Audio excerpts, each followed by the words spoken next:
Inscribed है एक circle के, आपके पास एक सर्कल है, आपके पास एक सर्कल है, ठीक है ना, और एक चतुर्भुज ABCD इस तरीके से है कि उसकी चारों साइड जो है इस सर्कल को सरकमस्क्राइब करती हैं, इस तरीके से हो गया आपका ना, ये हो गया आपका एक ABCD, एक ऐसा क्वाड्रिलेटरल, एक ऐसा चक्रीय चतुर्भुज है जिसकी चारों साइड्स क्या है, एक सर्कल को सरकमस्क्राइब करती हैं। तो दो तरीके से लैंग्वेज लिखी जा सकती है, a circle is inscribed in a quadrilateral, when a circle is inscribed, when a circle is inscribed in a quadrilateral, when a circle is inscribed in a quadrilateral.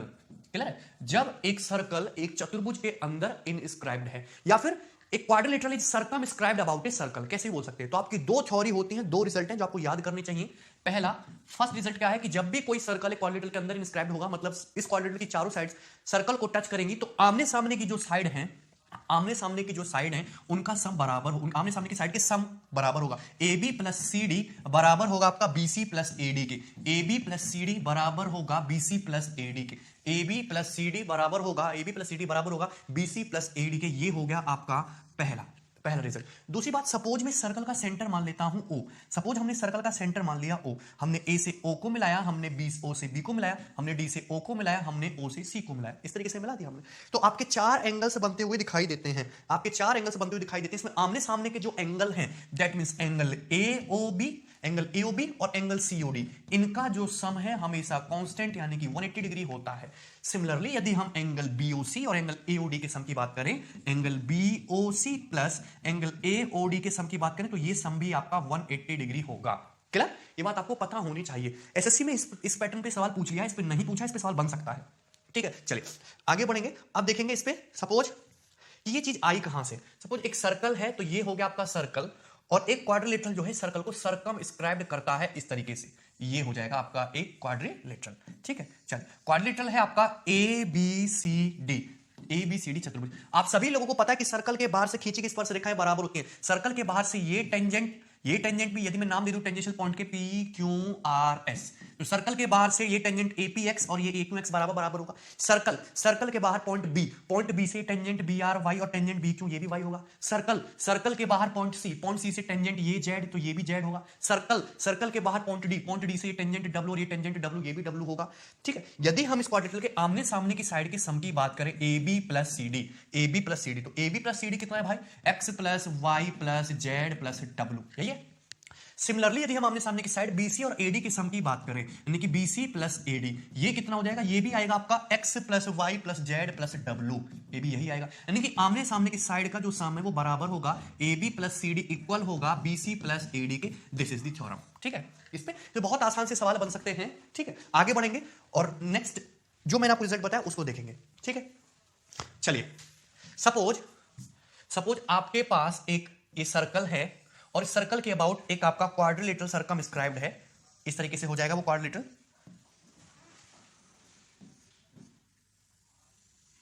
ठीक है, चलिए नाउ दिस पॉइंट आप ध्यान से समझना, ये आपका quadrilateral हो गया चतुर्भुज ABCD, क्वाड्रिलेटरल ABCD। ठीक है, टेढ़ा मेढ़ा सा हो गया पर कोई फर्क नहीं पड़ता हमको। ये हो गया सर्कल का सेंटर O, मैंने A से O को मिलाया, मैंने O से B को मिलाया, मैंने O से D को मिलाया, मैंने O से C को मिलाया। ठीक, अब समझना, ये टेंजेंशियल पॉइंट मैंने मान लिया सपोज PQRS, इस तरीके से। ठीक है, अब देखिए यदि हम सर्कल के सेंटर से टेंजेंशियल पॉइंट को मिलाएंगे तो ये एंगल 90 डिग्री, सेंटर से टेंजेंशियल पॉइंट को मिलाएंगे तो ये एंगल 90 डिग्री। दो ट्रायंगल पर फोकस करना, triangle AOP, triangle AOS, triangle AOP, triangle AOS, दोनों ट्रायंगल में ये भी रेडियस बराबर है, दोनों एंगल 90 है। AO दोनों में कॉमन है, यानी कि दोनों के दोनों ट्रायंगल AOP, ट्रायंगल ASP क्या है? ट्रायंगल AOP, ट्रायंगल AOS क्या है? सर्वांग सम। अगर सर्वांग सम है तो दैट मींस अगर ये एंगल x डिग्री का है तो ये एंगल भी x डिग्री का होगा कि नहीं? सिमिलरली यदि मैं O से Q को मिलाऊं तो इस बारे दोनों ट्रायंगल को देखो, triangle POB, triangle BOQ, triangle POB, triangle BOQ, दोनों में ये रेडियस OB दोनों में कॉमन है, दोनों ही राइट एंगल ट्रायंगल है।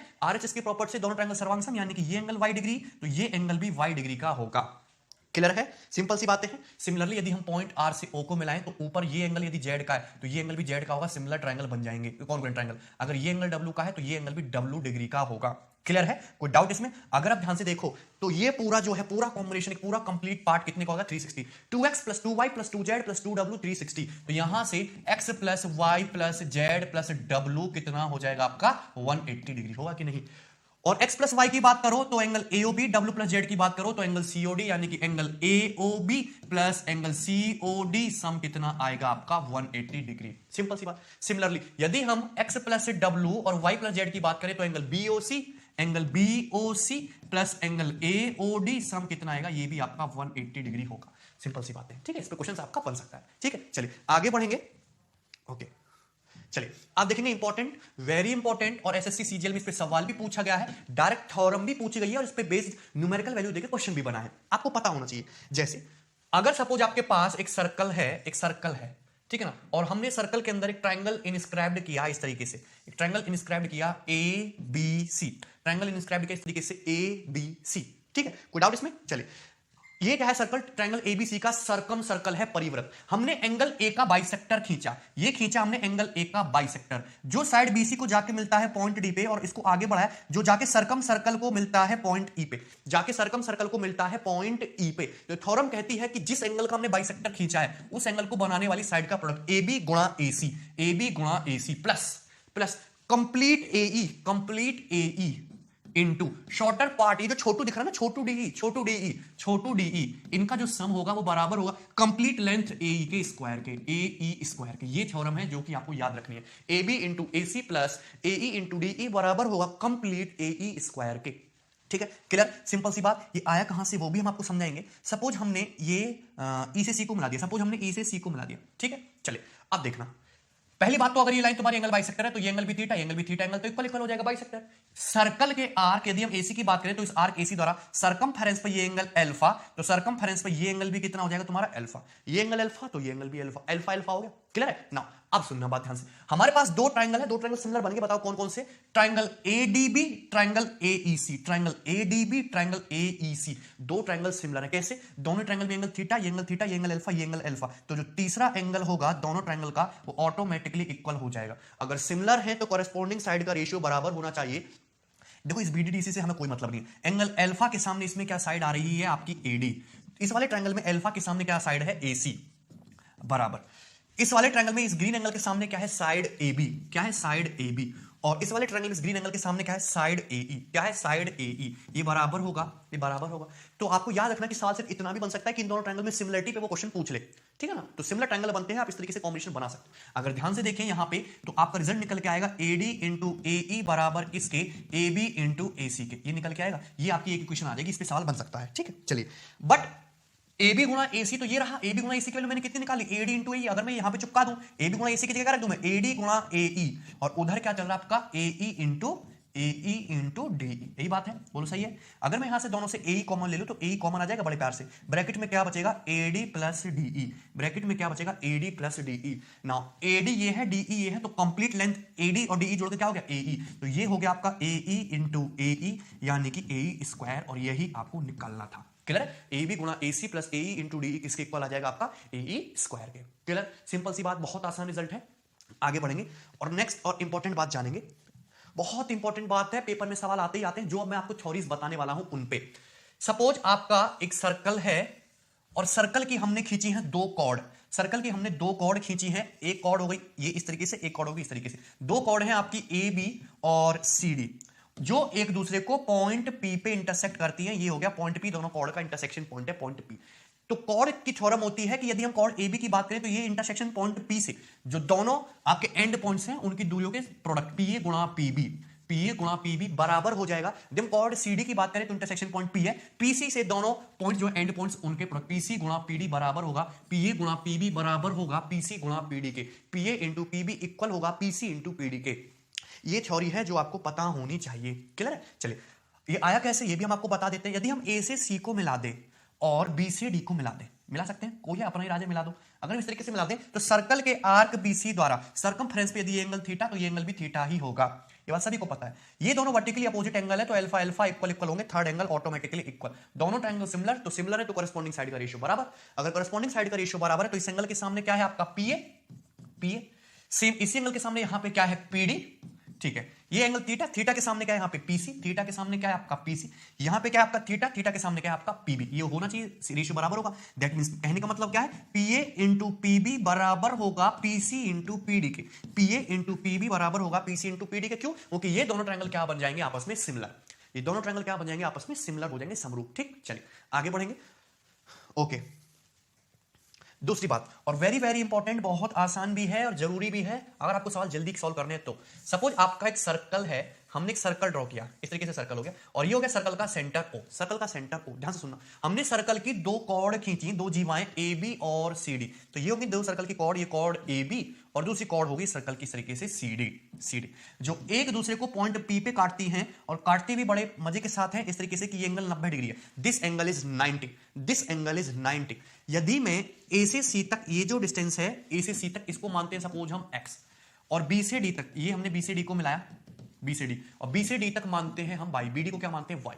तो सर्कल की रेडियस कितनी होगी बताइए, सर्कल की रेडियस कितनी होगी एक्स और वाई की टर्म में, तो डायरेक्टली लिख सकते हो सर्कल की रेडियस होगी under root X square plus Y square बटे 2।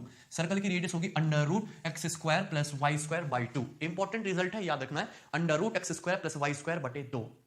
क्लियर है, सिंपल सी बात है। ठीक है, चलिए अभी आया कहां से ये भी हम आपको बता देते हैं। अच्छा यही बता देते हैं, कोई दिक्कत नहीं। अच्छा, ये मैंने मान लिया कि थोड़ी देर के लिए स्मॉल ए है और ये हमने मान लिया स्मॉल बी है। पीसी से सी तक मान लिया मैंने आपका स्मॉल सी है और ये आपका स्मॉल डी है, यही हो जाएगा, यही हो जाएगा। क्लियर है, और ये आपका स्मॉल ए है और ये आपका स्मॉल बी है। ठीक है, चलिए, और ये सर्कल का सेंटर ओ है। ठीक, तो सर्कल के सेंटर से मैंने यहां पे परपेंडिकुलर डाला इस पे, ये एंगल कितने का होगा 90 डिग्री का, ये एंगल कितने का होगा 90 डिग्री का। ठीक है, और मैंने ओ से डी को मिलाया, ये होगी सर्कल की रेडियस स्मॉल आर। आप सभी को पता है, क्या पता है आपको, आपको पता है कि सर्कल के सेंटर से कॉर्ड पे डाला गया लंब जीवा को बाइसेक्ट करता है। यदि मैं कॉर्ड सीडी की बात करूं तो है क्या स्मॉल सी प्लस डी, तो ये जो है, ये जो लेंथ होगी ये कॉर्ड का हाफ होगी, यानी कि सी प्लस डी बाई 2। क्या होगी, सी प्लस डी बाई 2, तो this distance is C plus D by 2। Clear, simple सी बात। यदि मैं सर्कल के सेंटर ओ से इस कॉर्ड पर भी परपेंडिकुलर डालूं 90 डिग्री इस तरीके से, तो ये भी कॉर्ड को बाइसेक्ट करेगा, यानी कि कंप्लीट डिस्टेंस ये भी कितनी होगी, ये कॉर्ड बी प्लस ए है, ये हो जाएगी आपकी A plus B by 2, A plus B by 2। Clear है, ए प्लस बी बाई 2। अगर ये ए प्लस बी बाई 2 है, नीचे ए है, तो ये छोटू पार्ट फिर कितना बचा, ये छोटू पार्ट की बात करें, चाहे छोटू पार्ट की बात करें, कितना बचा, छोटू पार्ट बचा आपका ए प्लस बी बाई 2 माइनस ए, यानी कि बी माइनस ए बाई 2 बचा आपका छोटू। छोटू कितना बचा, बी माइनस ए बाई 2। ये समझ में आ रहा है ना कहां से आया, बी माइनस ए बाई 2। ठीक है भाई, भाई पूरी कॉर्ड की लंबाई ए प्लस बी थी, सेंटर से परपेंडिकुलर डाला तो ए प्लस बी बाई 2 हाफ हो गया। ये स्मॉल ए है तो ऊपर छोटा सेगमेंट कितना बचा, बी माइनस ए बाई 2।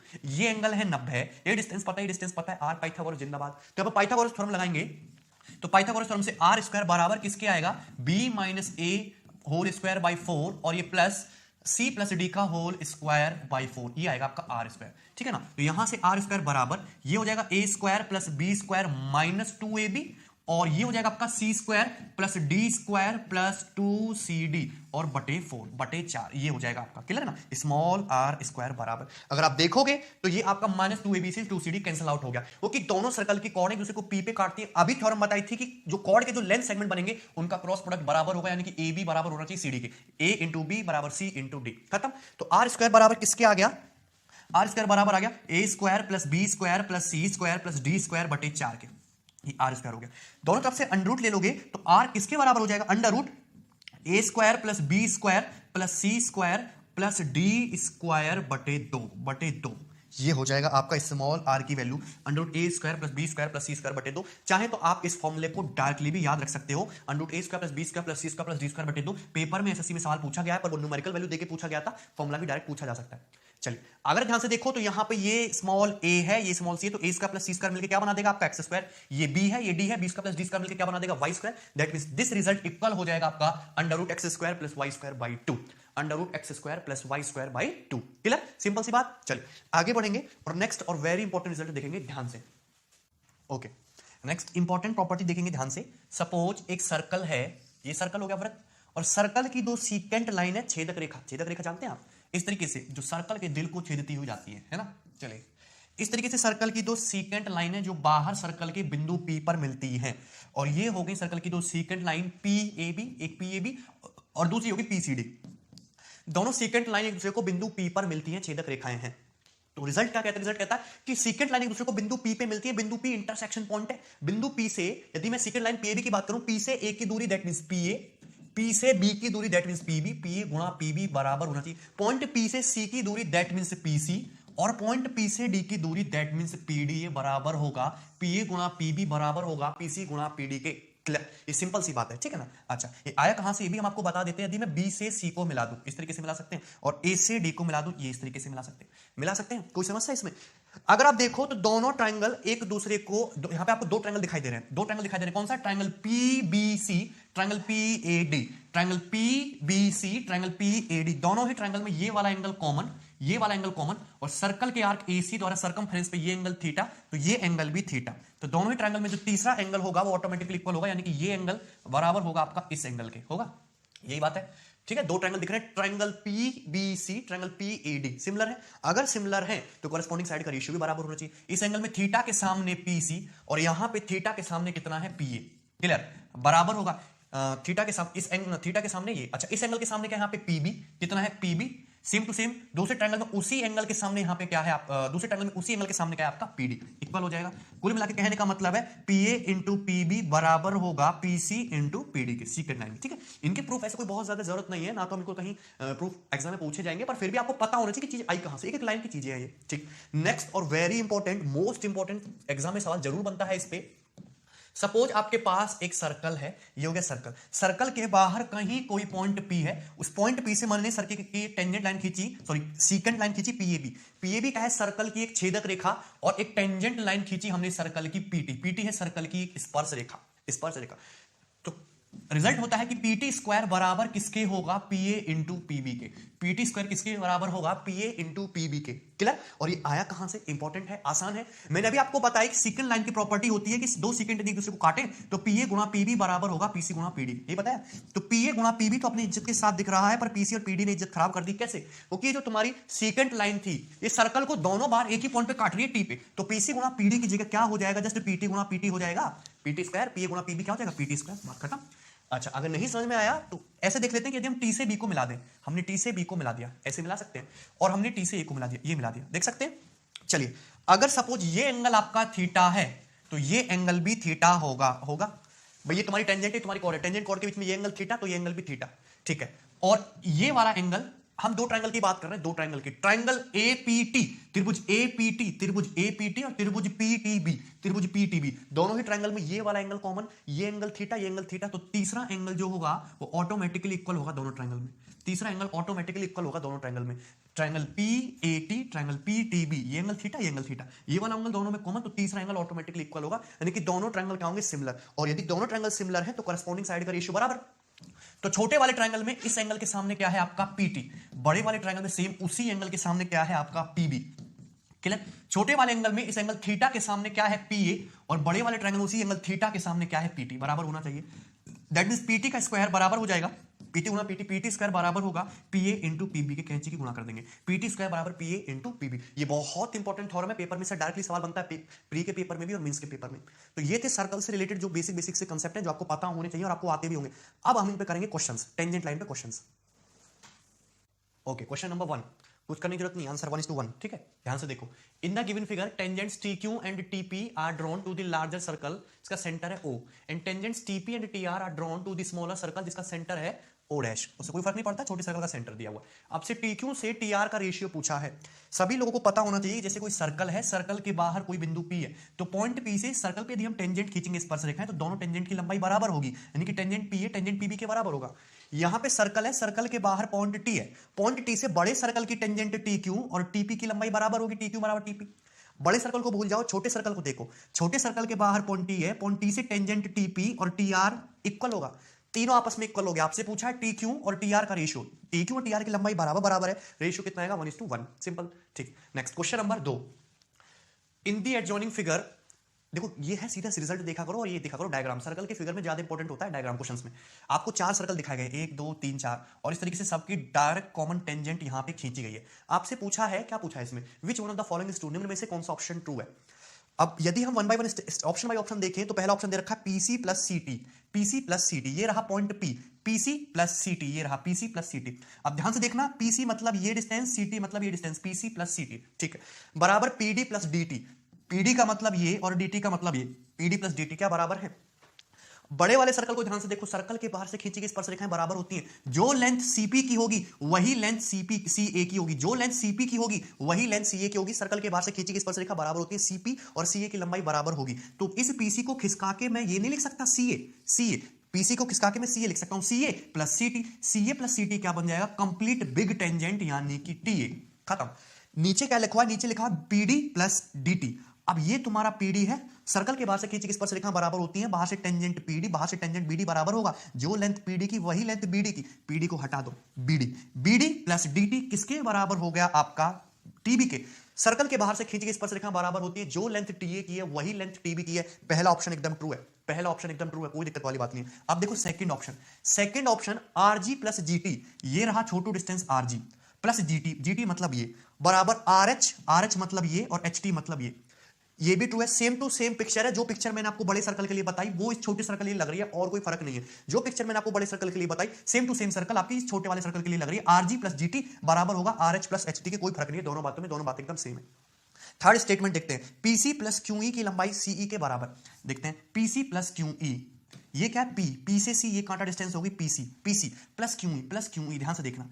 अब ये जो रेड जो सर्कल है बीच वाला जिसके टेंजेंशियल पॉइंट है पी और क्यू, सर्कल के बाहर से टेंजेंट पीसी और सर्कल के बाहर से टेंजेंट ये दोनों इक्वल होगा, दोनों इक्वल होगा। सर्कल के बाहर से टेंजेंट ई क्यू, सर्कल के बाहर से टेंजेंट ये दोनों इक्वल होगा, यानी कि पीसी प्लस ई क्यू का टोटल सम किसके बराबर बन गया, सीई के बराबर बन गया। ये भी बात एकदम सही है। आंसर क्या है, D option, all of these. इतना भी करने की जरूरत नहीं थी, सीधा विजुअलाइजेशन करना है, आपको लिखने की जरूरत नहीं है और ना ही ऐसे कॉपी में लिखने की जरूरत है एसीसी इसके बराबर, सीधा विजुअलाइज किया करो। रोटेट करने की आदत डालो, सीपी को यहां पे रोटेट कर दो, पीसी को यहां पे रोटेट कर दो और सीधा विजुअलाइजेशन देना है और जो सिमेट्रिक चीजें होती हैं वो बराबर होती है, ये भी ध्यान रखना है। आंसर क्या है इसका, डी ऑप्शन।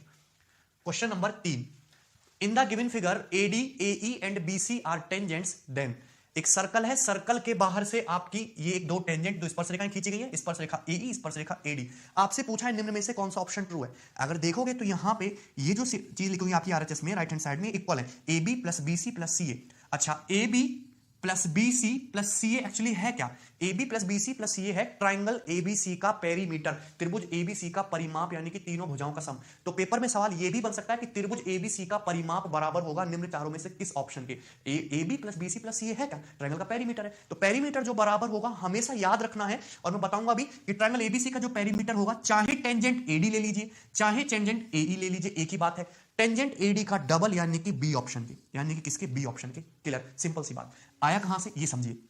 अगर मैं ट्रायंगल एबीसी के पेरीमीटर की बात करूं तो पेरीमीटर है A B plus B C plus C A, ये दिखता है सबको। ये जो साइड बीसी है, ये जो साइड बीसी है, इसको ब्रेक करके हम इस तरीके से लिख सकते हैं C F plus F B, लिख सकते हैं C F plus F B plus C A. अगर आप सर्कल को देखो ध्यान से, सर्कल के बाहर है पॉइंट सी से टेंजेंट सीई, पॉइंट सी से टेंजेंट सीएफ बराबर होगा, तो सीएफ की जगह हम क्या रख सकते हैं, सीई, सीएफ और सीई बराबर है। सर्कल को देखे ध्यान से, सर्कल के बाहर से टेंजेंट है बीएफ और सर्कल के बाहर से टेंजेंट है बीडी, बराबर होगा, तो एफबी की जगह क्या रख सकते हैं हम, बीडी प्लस सीए और ये तुम्हारा एबी। नाउ अब ध्यान से समझना, अगर यहां पे ध्यान से देखो तो ए बी प्लस सीई, ये हो गया ए बी और plus BD, A B plus BD मिलके क्या बन गया, AD, A B plus BD मिलके क्या बन गया, सर्कल की टेंजेंट एडी।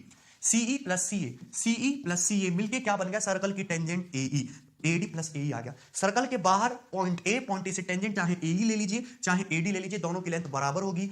एडी प्लस एई चाहे तो आप 2AD लिख लीजिए चाहे आप 2AE लिख दीजिए, एक ही बात है। यहां पे क्या दे रखा है आपको, 2AD, आंसर क्या आ जाएगा, बी ऑप्शन। ठीक है, इतना आपको लिखने की जरूरत नहीं थी जितना हमने लिखा, ये एसएससी का पूछा हुआ सवाल है। सीधा विजुअलाइजेशन करना था कि ट्रायंगल एबीसी का पेरीमीटर परिमाप पूछा है। अगर परिमाप पूछा है साइड एसी साइड बीसी से कोई दिक्कत नहीं, हमको सीएफ की लंबाई सीई के बराबर है तो सीएफ को रोटेट करके सीई पे फिट कर दीजिए, बीएफ की लंबाई बीडी के बराबर तो रोटेट करके बीडी पे फिट कर दीजिए, हो क्या जाएगा, एडी प्लस एई इक्वल किसके हो जाएगा, 2AD के। ठीक है, सिंपल सी बात है। तीन तरीके से सवाल बन सकता है, या तो डायरेक्ट ये होगा या ट्रायंगल एबीसी का पेरीमीटर देगा, या फिर न्यूमेरिकल वैल्यू देके सवाल पूछेगा कि सर्कल है, सर्कल के बाहर पॉइंट ए है, पॉइंट ए से टेंजेंट डाली गई है, टेंजेंट एडी की लंबाई 10 सेंटीमीटर है, बताइए ट्रायंगल एबीसी का परिमाप कितना होगा। तो ट्रायंगल एबीसी का पेरीमीटर डायरेक्टली कितना लिख दोगे, 10 का डबल 20 सेंटीमीटर। ठीक, क्लियर, सिंपल सी बात। नेक्स्ट क्वेश्चन नंबर 4, ये एक स्टैंडर्ड थ्योरम भी था जो आपको याद भी रखना है।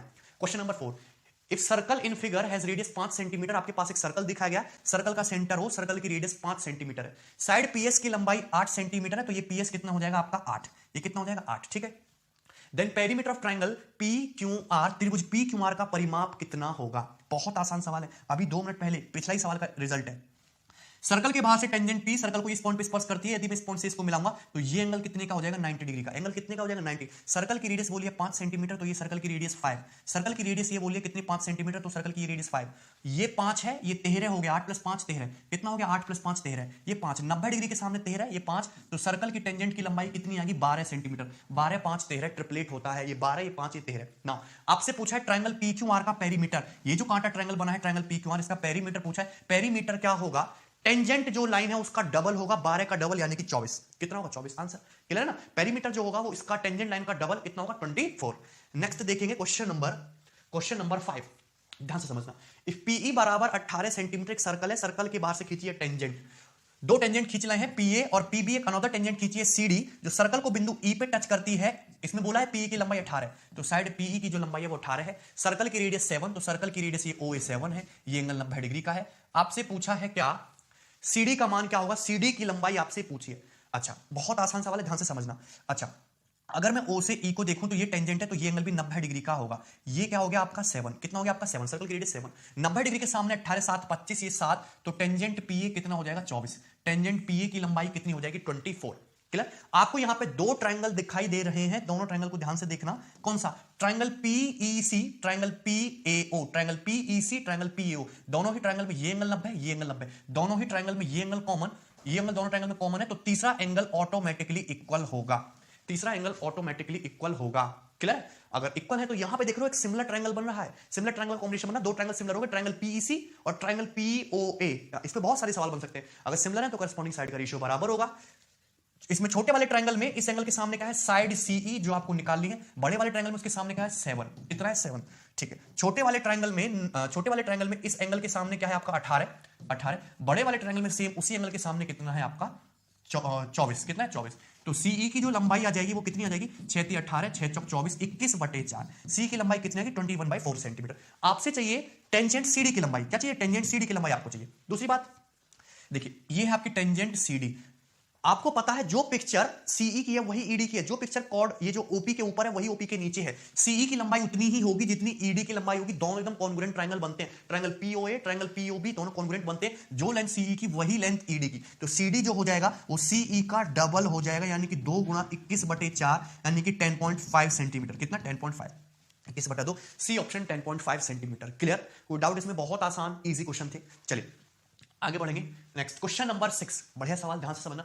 PQ is a chord of a length 8 centimetre of a circle with centre O and radius 5 centimetre. तो आपके सामने है एक सर्कल, सर्कल का सेंटर है O। इस सर्कल की एक कॉर्ड है, हमने इस तरीके से ड्रॉ की, सर्कल की कॉर्ड PQ। ठीक है। सर्कल की रेडियस 5 सेंटीमीटर बोलिए। Tangents at P and Q intersect at point T। Circle के पॉइंट P पे टेंजेंट, सर्कल के पॉइंट Q पे टेंजेंट एक दूसरे को बिंदु T पे काटती है, एक दूसरे को बिंदु T पे काटती है। ठीक है। The length of TP, TP की लंबाई क्या है? TP की लंबाई क्या है? ठीक है, आपसे TP की लेंथ पूछिए। बहुत आसान सवाल। यदि मैं O से P को मिलाऊंगा तो ये एंगल 90 डिग्री का होगा, O से Q को मिलाऊंगा तो ये एंगल भी 90 डिग्री का होगा। ठीक है। चलिए, उसके बाद उसने बोला है कि सर्कल की जो रेडियस है वो 5 सेंटीमीटर है, कॉर्ड की जो लेंथ है वो 8। यदि मैं O से T को मिलाऊंगा, O से T को मिलाऊंगा, ध्यान से समझना, O से T को मिलाऊंगा। ठीक है। तो O से T को यदि आप मिलाओगे इस तरीके से आपका मिल जाएगा। ठीक, O से T को ये होगा इस तरीके से। ठीक। अगर आप ध्यान से देखो तो यहां पे दो ट्रायंगल आपके बनते हैं, ट्रायंगल TPO, ट्रायंगल TQO, दोनों ट्रायंगल सर्वांग सम है। ये एंगल कितने का होगा? 90 डिग्री का, क्योंकि सेम पिक्चर बनेगी, जो पिक्चर ऊपर है सेम टू सेम पिक्चर नीचे है। ठीक है। आपसे PQ कॉर्ड की लंबाई कितनी बोली है? 8। तो यदि मैं इस पॉइंट को थोड़ी देर के लिए R मान लूं तो PR की लंबाई कितनी हो जाएगी? 4। ये 5 है, ये 4 है, तो OR कितना आ जाएगा? 3। OR कितना आ जाएगा आपका? 3। यहां पे फिर से आपके दो सिमिलर ट्रायंगल दिखाई दिए। कौन कौन से सिमिलर ट्रायंगल? देखो 3 4 5 ये तो मुझे सब पता है। और ट्रायंगल TPO बड़ा वाला, क्योंकि दोनों ही ट्रायंगल में ये एंगल कॉमन है, ये एंगल 90 डिग्री है, ये एंगल 90 डिग्री, इसमें ये एंगल, तो तीसरा एंगल दोनों ट्रायंगल का ऑटोमेटिकली इक्वल होगा। होगा कि नहीं? देख सकते हैं आप यहां से ट्रायंगल TPO और ट्रायंगल ORP दोनों सिमिलर है। अगर दोनों ट्रायंगल सिमिलर है तो करस्पॉन्डिंग साइड का रेशियो बराबर है। तो 90 डिग्री के सामने, सॉरी आपको किसकी चाहिए? PT की वैल्यू। इस एंगल के सामने बड़े वाले ट्रायंगल में क्या है? PT। छोटे वाले ट्रायंगल में सेम इसी एंगल के सामने क्या है? 4 दिखा। ठीक है। बड़े वाले ट्रायंगल में आपका 90 डिग्री के सामने नहीं पता, तो इस एंगल के सामने क्या है? इस एंगल के सामने कितना है आपका? 5। वो उन साइडों पे सिमिलरिटी लगानी जो आपके इंटरेस्ट की हो। छोटे वाले ट्रायंगल में सेम उसी एंगल के सामने कितना है आपका? 3। तो PT की जो लंबाई है वो कितनी आ जाएगी? 5 × 20/3। PT की लंबाई आ जाएगी 20/3। क्लियर, सिंपल सी बात। नेक्स्ट देखेंगे क्वेश्चन नंबर 7। क्वेश्चन नंबर 7 बहुत आसान और इंपॉर्टेंट सवाल है, मोस्ट इंपॉर्टेंट, ध्यान से समझना। ठीक। इफ PC बराबर 8, यहां पे PC की लंबाई कितनी बोली है? आपसे 8। ठीक है। और PD बराबर 9, साइड PD की वैल्यू कितनी बोली है? आपसे 9। CD बराबर 7, साइड CD की वैल्यू कितनी बोली है? आपसे 7। आपसे पूछे सर्कल की रेडियस बताइए। सर्कल की रेडियस निकालने के लिए अजीब अजीब तरीके लोग लगाते हैं, लेकिन सिंपल सा आपको पता होना चाहिए। सर्कल की रेडियस क्या होगी? डेल्टा बटे एस माइनस ए। सर्कल की रेडियस कितनी होगी? डेल्टा बटे एस माइनस ए। एक्चुअली ये है क्या? ये ट्राइंगल पीसीडी का एक्स सर्कल है, एक्स सर्कल बाह्य वृत्त। ये ट्राइंगल पीसीडी का एक्स सर्कल है। और आपको एक बात पता होनी चाहिए, चाहे कोई भी ट्राइंगल है, ट्राइंगल एबीसी ही मान लो, अगर मैं इसकी साइड एबी को आगे बढ़ाऊं, साइड एसी को आगे बढ़ाऊं, तो कैसा सर्कल खींचा जा सकता है यहां पे, जो साइड बीसी को भी टच करे और साइड एबी के एक्सटेंडेड पार्ट को, साइड एसी के एक्सटेंडेड पार्ट को भी टच करे। इस सर्कल की जो रेडियस होगी वो हमेशा ऐसे लिखी जाएगी, डेल्टा मतलब एरिया, एस मतलब सेमी पेरीमीटर, और ए मतलब साइड। और कौन सी साइड? जिस साइड को टच करता हुआ ये सर्कल जा रहा है। ठीक है, आपको एक सिंपल सा फॉर्मूला पता होना चाहिए। एसएससी में इससे बहुत ज्यादा सवाल नहीं पूछे गए, पूछा ही नहीं गया है, लेकिन एटलीस्ट आपको ये फॉर्मूला पता होना चाहिए। एक्स सर्कल की रेडियस निकालने का आपने 10वीं में पढ़ा भी होगा। स्मॉल आर बराबर डेल्टा बटे एस माइनस ए। डेल्टा क्या है? इस एक्स सर्कल की डेल्टा क्या है? ट्रायंगल एबीसी का एरिया। एस क्या है? ट्रायंगल एबीसी का सेमी पेरीमीटर। और स्मॉल ए क्या है? ट्रायंगल एबीसी की वो साइड जिसपे आप एक्स सर्कल खींच रहे हो, जो एक्स सर्कल को जो साइड टच करती है। ठीक है, सिंपल सी बात। अगर ये फॉर्मूला पता है तो आपको कुछ भी समय नहीं लगेगा क्वेश्चन को सॉल्व करने में। ट्रायंगल का सबसे पहले निकालते हैं सेमी पेरीमीटर। 7 8 15 प्लस 9 24 बटा 2। सेमी पेरीमीटर कितना आ गया? 12। अगर मैं ट्रायंगल पीसीडी के एरिया की बात करूं तो एरिया डेल्टा कितना हो जाएगा? Under root S into S minus A into S minus B into S minus B. 12 और 12 रूट 5। सर्कल का एरिया कितना आ जाएगा? डेल्टा बराबर 12 रूट 5। आपको चाहिए एक सर्कल की रेडियस, तो स्मॉल आर बराबर डेल्टा 12 रूट 5 बटे एस माइनस ए।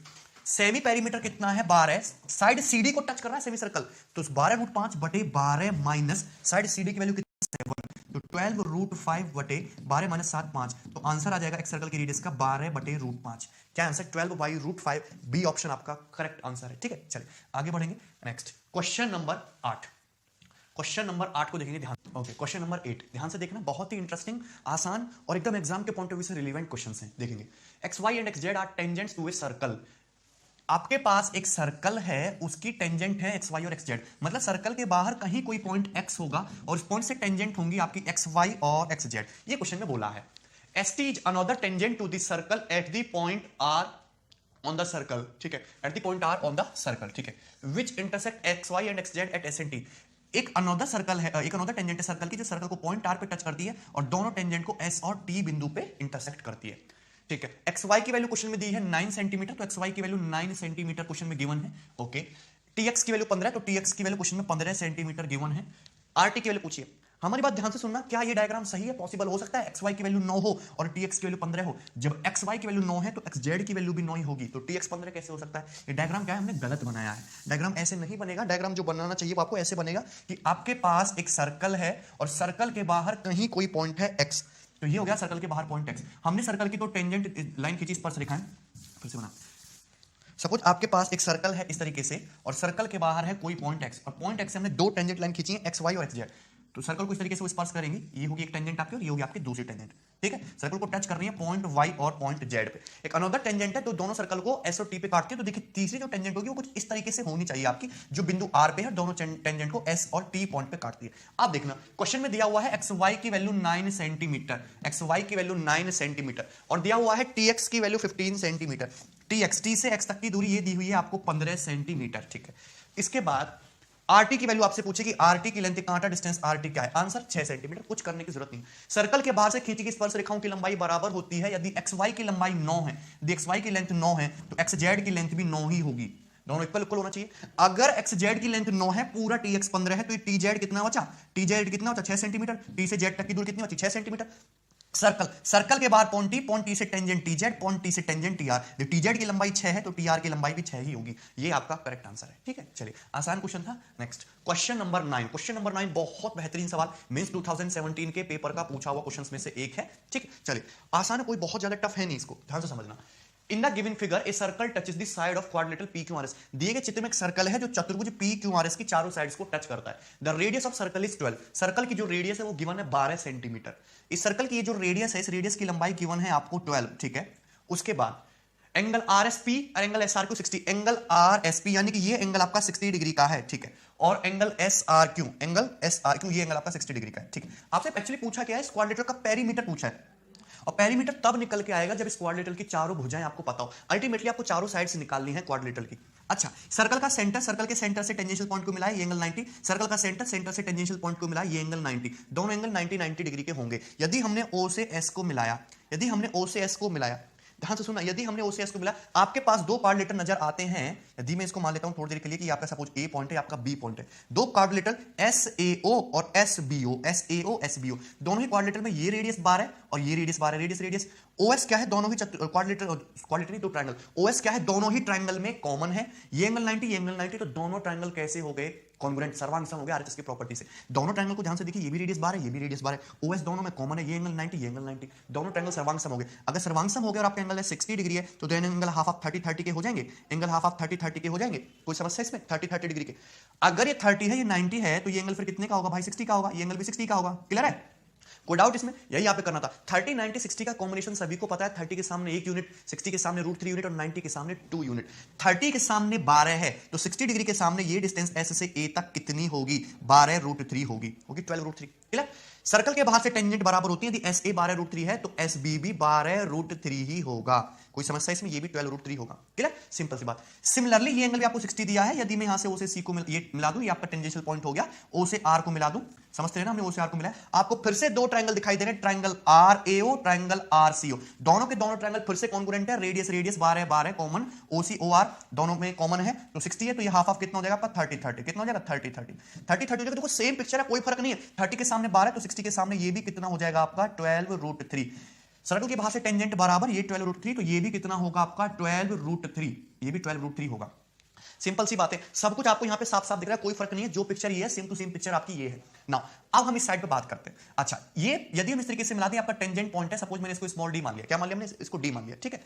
चलिए अब ध्यान से सुनना, ये एंगल कितने का, 90 डिग्री का, यदि मैं P से O को मिला दूं, हमने P से O को मिला दिया ना, एंगल QPS कितना बोला है, 120 डिग्री। आपको यहां पे दो ट्रायंगल नजर आते हैं, ट्रायंगल OBP और ट्रायंगल ODP, दोनों ट्रायंगल सिमिलर है, दोनों ट्रायंगल में रेडियस 12 OP दोनों में कॉमन। अगर सिमिलर है तो अगर 120 है तो हाफ ऑफ 60 का होगा, कितने का होगा, 60 का, ये 60 है तो ये कितने बचे, 30 के बचेंगे। क्लियर है भाई, यदि 60 डिग्री के सामने 12 है, 60 के सामने 12 है, तो 30 के सामने 12 बाई √3 कितना हो जाएगा, 4 √3। ये डिस्टेंस कितना आएगा, 4 √3, ये भी डिस्टेंस कितना आएगा, 4 √3, ये भी डिस्टेंस कितना आएगा, 4 √3, सेम टू सेम ये डिस्टेंस भी कितना आएगा, 4 √3, सेम पिक्चर है, कोई भी फर्क नहीं है, हर डिस्टेंस यहां पे ऊपर कितना हो गया, 4 √3। आपको पूछा है पेरीमीटर मतलब क्वाड्रिलेटरल की सारी भुजाओं का योग, 12 12 12 12 कितना हो गया, 48 √3, ठीक है, 4 4 4 4 कितना हो गया, 16 √3, इसको जोड़ेंगे तो आंसर कितना आएगा, पेरीमीटर 64 √3। क्लियर, कोई डाउट इसमें, आंसर है बी ऑप्शन। इस तरीके से आपसे ये क्वेश्चन पूछा जा सकता है, और ये क्वेश्चन सिर्फ 120 60 डिग्री पे ही बनेगा अच्छे से, और कोई एंगल्स देके आपसे नहीं पूछेगा, मतलब पेपर में अगर ये क्वेश्चन रिपीट हुआ तो as it is same repeat होगा, क्योंकि 120 और 60 डिग्री के कॉम्बिनेशन पे आसानी से आप चीजों को कैलकुलेट कर सकते हो, 30 60 90 डिग्री का कॉम्बिनेशन बनता है ना। Question number 10, AB and AC are the two tangents to a circle whose radius is 6 cm. If angle BAC बराबर 60, then what is the value of √AB square plus AC square? देखिए बहुत आसान सवाल है, पूछा गया है पेपर में। सपोज आपके पास एक सर्कल है, सर्कल के बाहर एक पॉइंट है आपका A, ठीक है। AB और AC दो टेंजेंट ड्रॉ की हैं एक सर्कल पर जिसकी रेडियस है 6, तो एक टेंजेंट ये हो गया आपका AB, और सर्कल की दूसरी टेंजेंट आपका इस तरीके से हो गया ये AC। सर्कल की दो टेंजेंट हो गया AB और AC, सर्कल का सेंटर हो गया ये O। क्वेश्चन के अकॉर्डिंग दिया गया कि एंगल BAC की वैल्यू 60, तो ये एंगल जो आपका कंप्लीट 60 डिग्री का गिवन एंगल BAC 60। आपसे पूछा है value of √AB square plus AC square, आपसे √AB square plus AC square की वैल्यू पूछी है, ठीक है। ध्यान से समझना, यदि मैं O से B को मिलाऊं और O से C को मिलाऊं, इस तरीके से मिला सकते हैं, तो दोनों एंगल कितने के होंगे, 90 90 डिग्री के साइक्लिक क्वाड्रिलेटरल बनता है। यदि मैं O से A को मिला दूं, O से A को मिला दूं, ध्यान से समझना, तो मैंने आप लोगों को बता रखा है कि दो ट्रायंगल आपको दिखाई देंगे, ट्रायंगल ABO, ट्रायंगल ACO, दोनों के दोनों ट्रायंगल कॉन्ग्रुएंट सर्वांग सम होंगे, क्योंकि दोनों ट्रायंगल में रेडियस बराबर, OA दोनों में कॉमन और 90 90 है। क्लियर है, और एंगल BAC कितना दिया है आपको, 60 डिग्री का। अगर 60 डिग्री का एंगल है तो ये हाफ ऑफ इक्वल कितने का हो जाएगा, 30 30, कितने का हो जाएगा, 30 30। अगर ये 30 है 90, तो ये एंगल कितना हो जाएगा आपका 60 30 90 60। क्लियर है, ठीक है। सर्कल की रेडियस बताई गई है 6 सेंटीमीटर, तो सर्कल की रेडियस ये जो है OB आपकी 6 है, ठीक है। आपसे पूछा √AB square plus AC square, देखिए चाहे AB की बात करें चाहे AC की बात करें, दोनों ही सर्कल की टेंजेंट है, दोनों ही बराबर होगा, तो AB square plus AC square का कुछ मतलब नहीं, ये √2AB ही है भाई, AC स्क्वायर मतलब AB स्क्वायर ही हो गया ना, 2AB स्क्वायर तो √2AB। अगर सर्कल, ये देखो तुम ट्रायंगल को ध्यान से देखो, ये 30 60 90 ट्रायंगल बन गया, 30 के सामने 6 है, 30 के सामने 6 है, तो 60 डिग्री के सामने कितना होगा, फिर √3 6 √3 होगा, 6 √3 यानी कि टेंजेंट AB की लंबाई कितनी है, 6 √3, यहां पे चिपका दो, √2 इंटू 6 √3, आंसर कितना आ जाएगा आपका 6 √6, आंसर है 6 √6, यानी कि फर्स्ट ऑप्शन। फर्स्ट ऑप्शन आपका करेक्ट आंसर है 6 √6। √2 AB 30 60 90, 30 के सामने 6 तो 60 के सामने कितना है 6 √3, √2 इंटू 6 √3, आंसर क्या आ गया आपका 6 √6। क्लियर है। कोई डाउट इसमें, किसी तरह की कोई समस्या? चलिए आगे बढ़ेंगे। Next question number 11। Question number 11 को ध्यान से समझना। Two circle touch each other at point X, दो सर्कल एक दूसरे को बिंदु एक्स पे टच करते हैं। A common tangent touch them at two distinct point Y and Z. If another tangent passing through X cut Y Z at A, the X की लंबाई 16 हो तो वाई जेड की लंबाई 32। आंसर खत्म। देखते ही हो सकता है, जस्ट विजुअलाइजेशन करना है आपको। आपके पास दो सर्कल हैं, इस तरीके से दो सर्कल हो गए, एक दूसरे को टच कर रहे हैं पॉइंट एक्स पे। दो सर्कल हैं, एक दूसरे को टच करना है यहां पे इस तरीके से पॉइंट एक्स पे। क्लियर है ना? उसके बाद ये आपका पॉइंट एक्स हो गया, आसान है। Common tangent touch them at two distinct points Y and Z. हमने दोनों सर्कल की कॉमन टेंजेंट खींची है इस तरीके से, तो दोनों सर्कल को पॉइंट वाई और पॉइंट जेड पे टच करती है। ये पॉइंट वाई है, ये पॉइंट जेड है, ठीक है। उसके बाद another tangent passing through X cut Y Z at A. एक दोनों सर्कल की कॉमन टेंजेंट खींची है जो पॉइंट एक्स से पास करती है और जो वाई जेड को बिंदु ए पे काटती है। चूंकि दोनों सर्कल एक दूसरे को बिंदु एक्स पे टच करते हैं, तो हम ऐसी टेंजेंट खींच सकते हैं जो दोनों सर्कल की कॉमन टेंजेंट होगी पॉइंट एक्स पे और वाई जेड को बिंदु ए पे कट करेगी। क्वेश्चन में एक्स ए की लंबाई कितनी बताई गई है? आपको 16। तो कांटा डिस्टेंस एक्स से कितनी बताई गई है? आपको 16। आपसे वाई जेड की वैल्यू पूछिए कि वाई जेड की लंबाई बताइए। सर्कल के बाहर से खींची गई स्पर्श रेखाएं बराबर होती हैं। यदि सर्कल के बड़ा सर्कल के बाहर पॉइंट ए से tangent A x 16, point A से टेंजेंट ए वाई, ये भी कितना हो जाएगा? 16। छोटू सर्कल के बाहर पॉइंट ए से टेंजेंट 16, पॉइंट ए से ये टेंजेंट ए जेड, ये भी 16 हो गया। तो यहां पे आपसे पूछिए वाई जेड की लंबाई, तो वाई जेड कितना हो गया? 16 प्लस 16 32। अल्टीमेटली आपको पता होना चाहिए कि यहां पे जो तीनों लेंथ निकल के आ रही हैं ए वाई, चाहे हम ए जेड की बात करें चाहे हम ए एक्स की बात करें, तीनों की तीनों लेंथ इक्वल होती हैं। ए एक्स तुम्हारा 16, तो ये भी 16, ये भी 16, वाई जेड 32 हो गया। क्वेश्चन अगर ये भी पूछा जाता कि वाई जेड 32 है तो एक्स बताइए। वाई जेड अगर 32 है तो वाई जेड का हाफ है वाई है, उसका हाफ है ए जेड, उसका हाफ है ए एक्स। 16 16 16 हो जाता। यदि आप वाई से एक्स को मिला दो और एक्स से जेड को मिला दो तो ये एंगल 90 डिग्री बनता है। इस पे भी सवाल बन सकता है, ये भी आपको पता होना चाहिए। This angle is 90। ठीक है, सारी मैंने बातें आपको बता दी, आंसर है डी ऑप्शन। ठीक, चलिए next question number 12। Yes, question number 12 बहुत शानदार सवाल है, ध्यान से समझना। इन the given figure two identical circles of radius 4 centimetre touch each other. आपके सामने दो सर्कल दिखाई दे रहे हैं जो इक्वल रेडियस के, बराबर रेडियस के। A and B are the centre of two circles. A और बी दोनों सर्कल्स के सेंटर्स है। If RP is tangent to the circle, RP is tangent to the circle, then what is the length of RS? RS की लंबाई क्या है? ध्यान समझने की बात करना। इस सर्कल को देखो, सर्कल के बाहर से टेंजेंट RP, सर्कल के बाहर से टेंजेंट RS। तो जो लेंथ RS की होगी वही लेंथ RP की होगी। कुल मिला के आपसे इस क्वेश्चन में RP की लेंथ पूछी है, ये X आपसे पूछा है, ये X आपसे पूछा है। क्लियर है? ये जो क्वेश्चन सॉल्व होगा आपको यहाँ पे सिमिलरिटी लगानी पड़ेगी, क्योंकि आपको दो राइट एंगल ट्रायंगल दिखाई दे रहे हैं। ये जो ट्रायंगल है, ट्रायंगल आरपी क्यों, इसमें ये एंगल कितना है? 90 डिग्री, ये एंगल 90 डिग्री है। ये सर्कल का सेंटर है ए से टेंजेंशियल पॉइंट को मिलाऊंगा तो ये एंगल कितनी डिग्री का बनेगा? 90 डिग्री का। क्वेश्चन खत्म। क्योंकि आपको यहाँ पे दो ट्रायंगल दिखाई दे रहे हैं। कौन कौन से triangle? Triangle A Q S, triangle RP Q, triangle A S Q, triangle Q P R, triangle Q P R. दोनों ट्रायंगल सिमिलर है। कैसे? दोनों ट्रायंगल में ये एंगल 90, ये एंगल 90, ये वाला एंगल दोनों ट्रायंगल में कॉमन है, तो तीसरा एंगल दोनों ट्रायंगल्स का ऑटोमेटिकली इक्वल हो जाएगा। तो दोनों ट्रायंगल कैसे हो जाएंगे? सिमिलर। सिमिलर है तो करस्पॉन्डिंग साइड का रेशियो बराबर है। अगर ध्यान से देखिए तो दोनों सर्कल्स की रेडियस बराबर है। ये 4 है, इसकी भी रेडियस 4 है, इसकी भी रेडियस 4 है और इसकी भी रेडियस 4 है और ये भी आपका 4 है। कोई समस्या इसमें किसी प्रकार की? क्लियर है? ठीक है। 4 4 4 4, अगर 4 4 4 ये 8, आपका 4 4 4 12 और ये तुम्हारा 4, तो SQ की लंबाई कितनी आ जाएगी? SQ की लंबाई आ जाएगी आपकी 144 माइनस 16, यानी कि अंडर रूट 128। पाइथागोरस थ्योरम से कितना आ जाएगा? 16 4 4 4 12 का स्क्वायर माइनस 4 का स्क्वायर 144 माइनस 16 वो अंडर रूट 128, यानी कि 8 रूट 2। कितना आएगा? 8 रूट 2। तो S से Q तक की जो लेंथ है वो कितनी हो जाएगी आपकी? 8 रूट 2। बस बात खत्म। आपको यहां पे आरपी की लंबाई चाहिए, चाहे आरएस की पूछो चाहे आरपी की पूछो, आंसर सेम ही रहेगा। आरएस और आरपी दोनों की लेंथ इक्वल है। अच्छा, बड़े वाले ट्रायंगल में इस एंगल के सामने क्या है आपका? एक्स। छोटे वाले ट्रायंगल में सेम इसी एंगल के सामने कितना है आपका? रेडियस 4। ठीक है। बड़े वाले ट्रायंगल में आपका इस वाले एंगल के सामने जो एंगल आ रहा है, इस वाले एंगल के सामने क्या है आपका? 16। बड़े वाले ट्रायंगल, सॉरी छोटे वाले ट्रायंगल में सेम उसी एंगल के सामने कितना है आपका? 8 रूट 2। कितना है? 8 रूट 2। 8 दूनी 16, तो x बराबर कितना आ जाएगा आपका? 8 बाई रूट 2। एक्स बराबर कितना जाएगा? 8 बाई रूट 2, और 8 बाई रूट 2 का मतलब 4 रूट 2। सो आंसर क्या है इस क्वेश्चन का? 4 रूट 2। ठीक है, ये थ्योरम भी है, हमेशा आंसर जो आना है रूट 2 टाइम्स आना है। पर आप सीधा मेथड याद समझेंगे कि मेथड कैसे, आपको हमेशा दो सिमिलर ट्रायंगल मिलेंगे, उनमें सिमिलरिटी लगानी। सिमिलरिटी हर जगह यूज होती है सर्कल में, बस एंगल ढूंढना करो 90 90 और कॉमन एंगल ढूंढना करो। दो ट्रायंगल आपको देखे, उनमें कॉमन एंगल ये था, एंगल 90 एंगल 90, तीसरा एंगल ऑटोमेटिकली इक्वल हो गया, दोनों ट्रायंगल सिमिलर हो गए, सिमिलरिटी लगा दी, बस सिंपल सा सवाल था। Next question number 13। In the given figure B and C are the centre of two circle. आपको दो सर्कल दिखाए गए हैं, एक दूसरे को एक्सटर्नली टच कर रहे हैं यहाँ पे, बी और सी क्या है दोनों सर्कल के सेंटर से। AD is the common tangent to the two circle. AD E क्या खींची गई है? दोनों सर्कल की कॉमन टेंजेंट खींची गई है।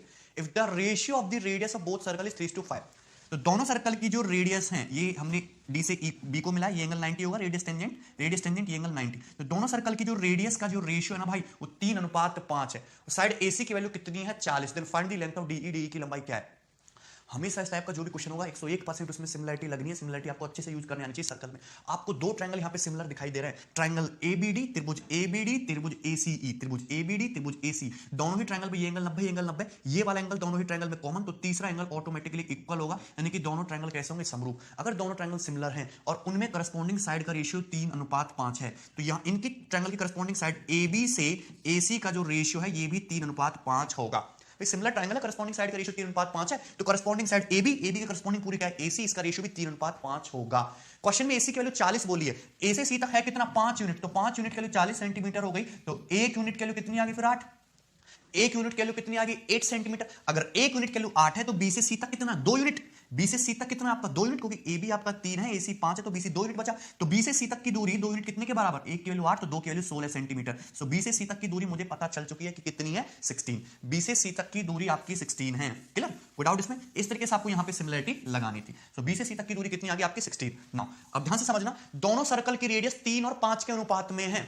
एक बात आपको पता होगी कि जब भी दो सर्कल एक दूसरे को एक्सटर्नली टच करेंगे, जब भी दो सर्कल एक दूसरे को एक्सटर्नली टच करेंगे, तो उनके सेंटर के जो बीच की दूरी होगी उनकी रेडियस का सम होगी, क्योंकि दोनों सर्कल के सेंटर्स और ये टेंजेंशियल पॉइंट एक स्ट्रेट लाइन में होंगे, उनके सेंटर के जो बीच की दूरी होगी हमेशा वो उनकी रेडियस का सम होती है। ये बात पता होनी चाहिए। यहां पे भी आपको कुछ ऐसा ही सीन देखने को मिलता है, दो सर्कल है छोटे बड़े, उनकी रेडियस 3:5 के अनुपात में है। तो ये हो गया सर्कल का सेंटर, ये हो गया सर्कल का सेंटर। बी से ये हो गया टेंजेंशियल पॉइंट, सी से टेंजेंशियल पॉइंट, ये 3 यूनिट, ये 5 यूनिट, टोटल बी से सी तक की दूरी कितनी होगी? 8। और लेकिन बीसी है कितना? 16 सेंटीमीटर। मैंने कितना निकाला? बीसी 16। तो दोनों सर्कल की रेडियस 3 और 5 को 16 में ब्रेक कीजिए तो 8 की वैल्यू 16 और 1 की वैल्यू 2, यानी कि छोटू सर्कल की रेडियस मैंने निकाल दी कि छोटू सर्कल की रेडियस है कितनी? 6, और मोटू सर्कल की जो रेडियस है वो कितनी है? 10। छोटू सर्कल की रेडियस है 6 और मोटू सर्कल की रेडियस मैंने निकाल दी 10। 16 को 3:5 में ब्रेक कर देंगे ना, 3:5 में, तो 8 के वैल्यू 16, 1 की वैल्यू 2, तो 6 और 10 आ गई। तो छोटू मोटू सर्कल की मुझे क्या पता चल गई? रेडियस की, इस वाले सर्कल की रेडियस है 6 सेंटीमीटर और इस वाले सर्कल की रेडियस है 10 सेंटीमीटर। 6 और 10। क्लियर है भाई? कोई समस्या इसमें? 6 सेंटीमीटर और 10 सेंटीमीटर। क्लियर? आपसे पूछा है वैल्यू ऑफ डीई, आपसे डीई की लंबाई पूछी है कि डीई की लेंथ क्या है। तो डीई एक्चुअली है क्या? डीई दोनों सर्कल की डायरेक्ट कॉमन टेंजेंट है। डीई दोनों सर्कलों की उभयनिष्ठ स्पर्श रेखा है। डी दोनों सर्कल की उभयनिष्ठ स्पर्श रेखा, डायरेक्ट कॉमन टेंजेंट। आपको बात पता होना चाहिए कि जब भी दो सर्कल एक दूसरे को एक्सटर्नली टच करेंगे, बाह्य स्पर्श करेंगे, तो ये तो हो जाएंगे उनके सेंटर और ये है उनकी डायरेक्ट कॉमन टेंजेंट, जैसा फिगर में दिखाया गया है डीई। तो डायरेक्ट कॉमन टेंजेंट की जो लंबाई होती है, यदि दोनों सर्कल्स की रेडियस r1 और r2 है, तो डायरेक्ट कॉमन टेंजेंट की लंबाई का डायरेक्ट फॉर्मूला होता है 2√r1r2। क्या होता है फॉर्मूला? 2√r1r2, 2√r1r2, 2√r1r2। छोटू सर्कल की रेडियस 6, मोटू की 10, तो डायरेक्ट कॉमन टेंजेंट डीई की लंबाई क्या हो जाएगी? 2√6 × 10। ये हो जाएगा 10 × 60 से आपका 4 बाहर आ जाएगा, तो ये कितना हो जाएगा आपका? 4√15। तो डायरेक्ट कॉमन टेंजेंट की लंबाई कितनी हो जाएगी? 4√15। डी ऑप्शन, डी ऑप्शन आपका करेक्ट आंसर है 4√15। बताइए समझ में? से बहुत ही आसान इजी क्वेश्चन था। मैं आपको बताऊंगा कि यदि आपको फॉर्मूला नहीं भी पता है तो कैसे आप सॉल्व करोगे। जैसे इसमें दिखाया गया था कि दो सर्कल्स थे आपके, छोटू मोटू, ये हो गया छोटू और ये हो गया मोटू। इनकी रेडियस मुझे पता है 4 और 10 है, तो ये हो गए दोनों सर्कल के सेंटर्स बी और सी। ठीक है भाई, और ये हो गया हम दोनों सर्कल के सेंटर के बीच की दूरी। इसकी रेडियस है आपकी कितनी? सॉरी, इसकी रेडियस है आपकी 6 और इसकी रेडियस है आपकी 10, और ये होगी डायरेक्ट कॉमन टेंजेंट डीई और इसकी लंबाई आपसे पूछिए। ये एंगल भी 90 है, ये एंगल भी 90 है। कैसे निकालेंगे? और आपको पता है कि ये कितना है आपका? 16। ये कितना है आपका? 16। क्लियर है? चलिए, अगर मैं पॉइंट डी से यहां पे एक पैरेलल लाइन खींचता हूं, मैंने इसके पैरेलल लाइन खींच दी, ये पैरेलल लाइन होगी इसके, ये पैरेलल लाइन होगी इसके। एक्चुअली में ये 90 90 है, तो ये तो पैरेलल होगा ही, ये तो पैरेलल होगा ही। तो क्या बन गया? एक पैरेललोग्राम बनता हुआ दिखाई दिया। अगर ये 16 है तो यहां से यहां तक की ये दूरी भी 16 ही होगी और ये पॉइंट होगा पी। पी मान लिया 16 होगी। ये 6 है, तो देखो पैरेललोग्राम हमने सामने एक साइड बराबर 6 6 6 6 6, ये भी कितना हो गया तुम्हारा? 6। तो पीई की लंबाई कितनी आ गई? 6। सॉरी, पीसी की लंबाई कितनी आ गई? 6। तो ऊपर छोटू पीई कितना बचा? फिर 4 बचा। ऊपर छोटू पीई कितना बचा? 4। 4 बचा। ट्रायंगल डीईपी, ट्रायंगल डीईपी, ये एंगल 90 डिग्री का, 90 के सामने 16 और ये 4, तो डीई की लंबाई पाइथागोरस से कितनी आएगी? √16 स्क्वायर माइनस 4 स्क्वायर, 256 माइनस 16, यानी कि √240। √240, और √240 का मतलब क्या होता है आपका? 4√15, 4√15। क्लियर है भाई? कोई डाउट इसमें? 4√15। ठीक है, इसका आंसर क्या आ जाएगा? 4√15। इस तरीके से आप कर सकते थे बिना कोई फॉर्मूला लगाए भी इस चीज को। मैं आपको फॉर्मूला भी बताता हूं कि वो फॉर्मूला भी कहां से आया है डायरेक्ट, और उसको आप क्वेश्चंस में कैसे आसानी से यूज कर सकते हो। जैसे सपोज आपके पास दो सर्कल्स हैं, एक सर्कल ये हो गया और एक सर्कल आपका ये हो गया। छोटे बड़े बनाए हमने खूब बढ़िया बढ़िया। चलिए यहां पे देखिए सर्कल, दोनों सर्कल के सेंटर हैं, इस सर्कल का सेंटर बी, इस सर्कल का सेंटर सी। हमने बी से सी को मिलाया तो ये एक स्ट्रेट लाइन होगी। हमने दोनों सर्कल की डायरेक्ट कॉमन टेंजेंट खींची, उभयनिष्ठ स्पर्श रेखा, तो उभयनिष्ठ स्पर्श रेखा इस तरीके से खिंच जाएगी दोनों सर्कल्स की। ठीक है, ये हो गई इस सर्कल की रेडियस छोटे वाले की R1, ये हो गया इस सर्कल की रेडियस छोटे वाले की R2, ये एंगल हो गया आपका 90 डिग्री, ये हो गया पॉइंट डी और ये हो गया पॉइंट ई। दिख रहा है सभी को? आसान बात है। आपको डी से ई तक की दूरी निकालनी है। पहली बात तो ये लाइन डी पर ये एंगल 90 बना, ये लाइन 90 बना रही है, लाइन 90, तो दोनों लाइन होंगी आपस में समांतर, पैरेलल होंगी, सीधी रेखाएं। अगर आप पॉइंट डी से यहां पे ई पे इस तरीके से पैरेलल लाइन खींच दो, इसके पैरेलल बीसी के पैरेलल आपने लाइन खींच दी, सपोज ये जाके पॉइंट पी पे मिलती है। अच्छा, बीसी है क्या? बीसी है आपका R1 प्लस R2। जब भी दो सर्कल एक दूसरे को बाह्य स्पर्श करेंगे तो उनके सेंटर के बीच की दूरी क्या हो जाएगी? उनकी रेडियस का सम। तो चूंकि ये BCPD एक पैरेललोग्राम बन गया, तो ये भी कितना होगा आपका R1 प्लस R2 होगा। कितना होगा? R1 प्लस R2 होगा। अगर ये R1 है, इस सर्कल की radius R1 R1 R1 R1 छोटू, तो P से C तक की डिस्टेंस R1 होगी, P से C तक की डिस्टेंस R1। तो ये जो ऊपर कांटा है, कांटा कितना बचा? कांटा बचा R2 माइनस R1। कांटा कितना बचा? R2 minus R1। Pythagoras theorem से डीई की जो लंबाई हो गई वो क्या हो गई? Under root R1 plus R2 का होल स्क्वायर और माइनस R2 माइनस R1 का होल स्क्वायर। ठीक है भाई, 90 डिग्री के सामने ये हो गया ना आपका हाइपोटेनस। सिंप्लीफाई करोगे तो क्या आ जाएगा? ये under root 4 R1 R2, DE की जो लंबाई है वो कितनी आ जाएगी? Under root 4 R1 R2, 4 R1 R2, और 4 R1 R2 का मतलब 2 अंडर रूट R1 R2। ये हो जाएगी आपकी टेंजेंट डी की लंबाई स्पर्श रेखा। कोई समस्या? सो बहुत ही आसान कंसेप्ट है, आपको पता होना चाहिए। मैंने आपको क्वेश्चन भी बताया कैसे आपको डायरेक्टली इसको अप्लाई कर सकते हो डीई को। ठीक है, इस तरीके से आप पैरेलल लाइन खींच के भी आप इस क्वेश्चन को सॉल्व कर सकते थे। ठीक है, चलिए ओके। और आपको यहां पे हमेशा क्या लगना है? सिमिलर ट्रायंगल का कंसेप्ट लगना है। ठीक है, आगे बढ़ेंगे और नेक्स्ट सवाल देखेंगे, question number 14। Question number 14 means 2017 के पूछे क्वालिटी क्वेश्चंस में से एक था। अच्छा सवाल है, easy question. In the given figure PQRS square, दिए गए चित्र में PQRS एक वर्ग है जो कि एक सर्कल के अंदर बना हुआ है। PQRS एक स्क्वायर है जो कि सर्कल के अंदर बना हुआ है। सर्कल की रेडियस जो है वो कितनी बताई गई आपको? 4 सेंटीमीटर। PQ को बढ़ाया गया है कहां तक? PQ को बढ़ाया गया है आपका X पॉइंट तक। वे फ्रॉम X से tangent is drawn to the circle एक पॉइंट R, और X से सर्कल की टेंजेंट खींची गई है आपकी XR, ये टेंजेंट खींची गई है। ठीक है, what is the length of SX? SX की लंबाई आपसे पूछी है। पहली बात तो ये कि सर्कल की जो रेडियस है 4, O से R तक सर्कल की रेडियस 4, O से P तक सर्कल की रेडियस 4, यानी कि सर्कल का डायमीटर कितना हो गया? सर्कल का डायमीटर हो गया 8। अगर सर्कल का डायमीटर 8 है तो स्क्वायर का डायगोनल भी 8 है, वर्ग का कर्ण भी 8 है। यदि स्क्वायर का डायगोनल 8 है तो स्क्वायर की साइड हो जाएगी 8/√2, यानी कि 4√2। मुझे स्क्वायर की साइड की लंबाई पता लग गई कि स्क्वायर की जो भुजा है वो 4√2 है। बात खत्म। स्क्वायर की साइड 4√2, स्क्वायर की साइड एसपी भी कितनी है? 4√2। स्क्वायर की साइड एसपी की लंबाई भी कितनी है? 4√2। क्लियर है? चलिए अब देखना ध्यान से, स्क्वायर की चारों साइड्स बराबर होती हैं, सभी को पता है। ये क्या है? RX। ये क्या है? RX सर्कल की टेंजेंट। ये क्या है? RQ सर्कल की कॉर्ड। यदि मैं आप थोड़ी देर के लिए R से P को इस तरीके से मिला दूं, यदि मैं थोड़ी देर के लिए R से P को इस तरीके से मिला दूं तो कोई फर्क पड़ेगा क्या? कोई फर्क नहीं पड़ेगा। ये क्या? स्क्वायर का डायगोनल। ये क्या? स्क्वायर का डायगोनल। और स्क्वायर का डायगोनल क्या करता है? एंगल को बाइसेक्ट करता है, यानी कि एंगल 45 डिग्री होगा। ये एंगल कितने का होगा? 45 डिग्री का होगा। This angle should be 45 degree. अगर ये 45, तो क्या ये एंगल 45 डिग्री नहीं होगा? अल्टरनेट सेगमेंट थ्योरम से ये एंगल 45 डिग्री नहीं होगा क्या? बताइए जरा मुझे। ये एंगल 45 डिग्री होगा बिल्कुल। क्यों? टेंजेंट और कॉर्ड के बीच में ये अगर 45 बन रहा है तो ये एंगल भी तभी 45 हो सकता है। अगर ये एंगल आपका थीटा है अल्टरनेट सेगमेंट में, तो ये एंगल भी थीटा होगा टेंजेंट कॉर्ड के बीच में। 45 ये 45, ये 90, ये 45, 90 45 सबको पता है। स्क्वायर की साइड QR 4√2 है, तो QX भी कितना हो गया? 4√2। QX भी कितना हो गया? 4√2।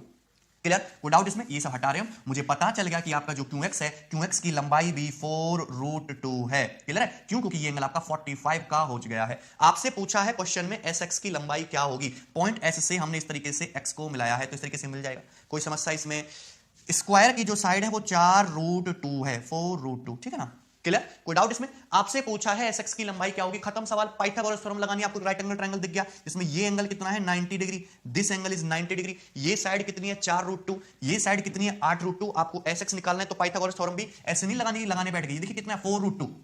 ये कितना है? 8√2। तो 8√2 को ऐसे लिखिए 4√2 into 2, ऐसे लिखेंगे 4√2 into 2। अगर ये 4√2 है, ये 4√2 है, जब तुम पाइथागोरस लगाओगे तो 4√2 हटा दो, 4√2 हटा दो, ये निकालो 1 और 2, 1 और 2 का हाइपोटेन्यूज क्या आएगा? √5। हाइपोटेन्यूज क्या आएगा? √5।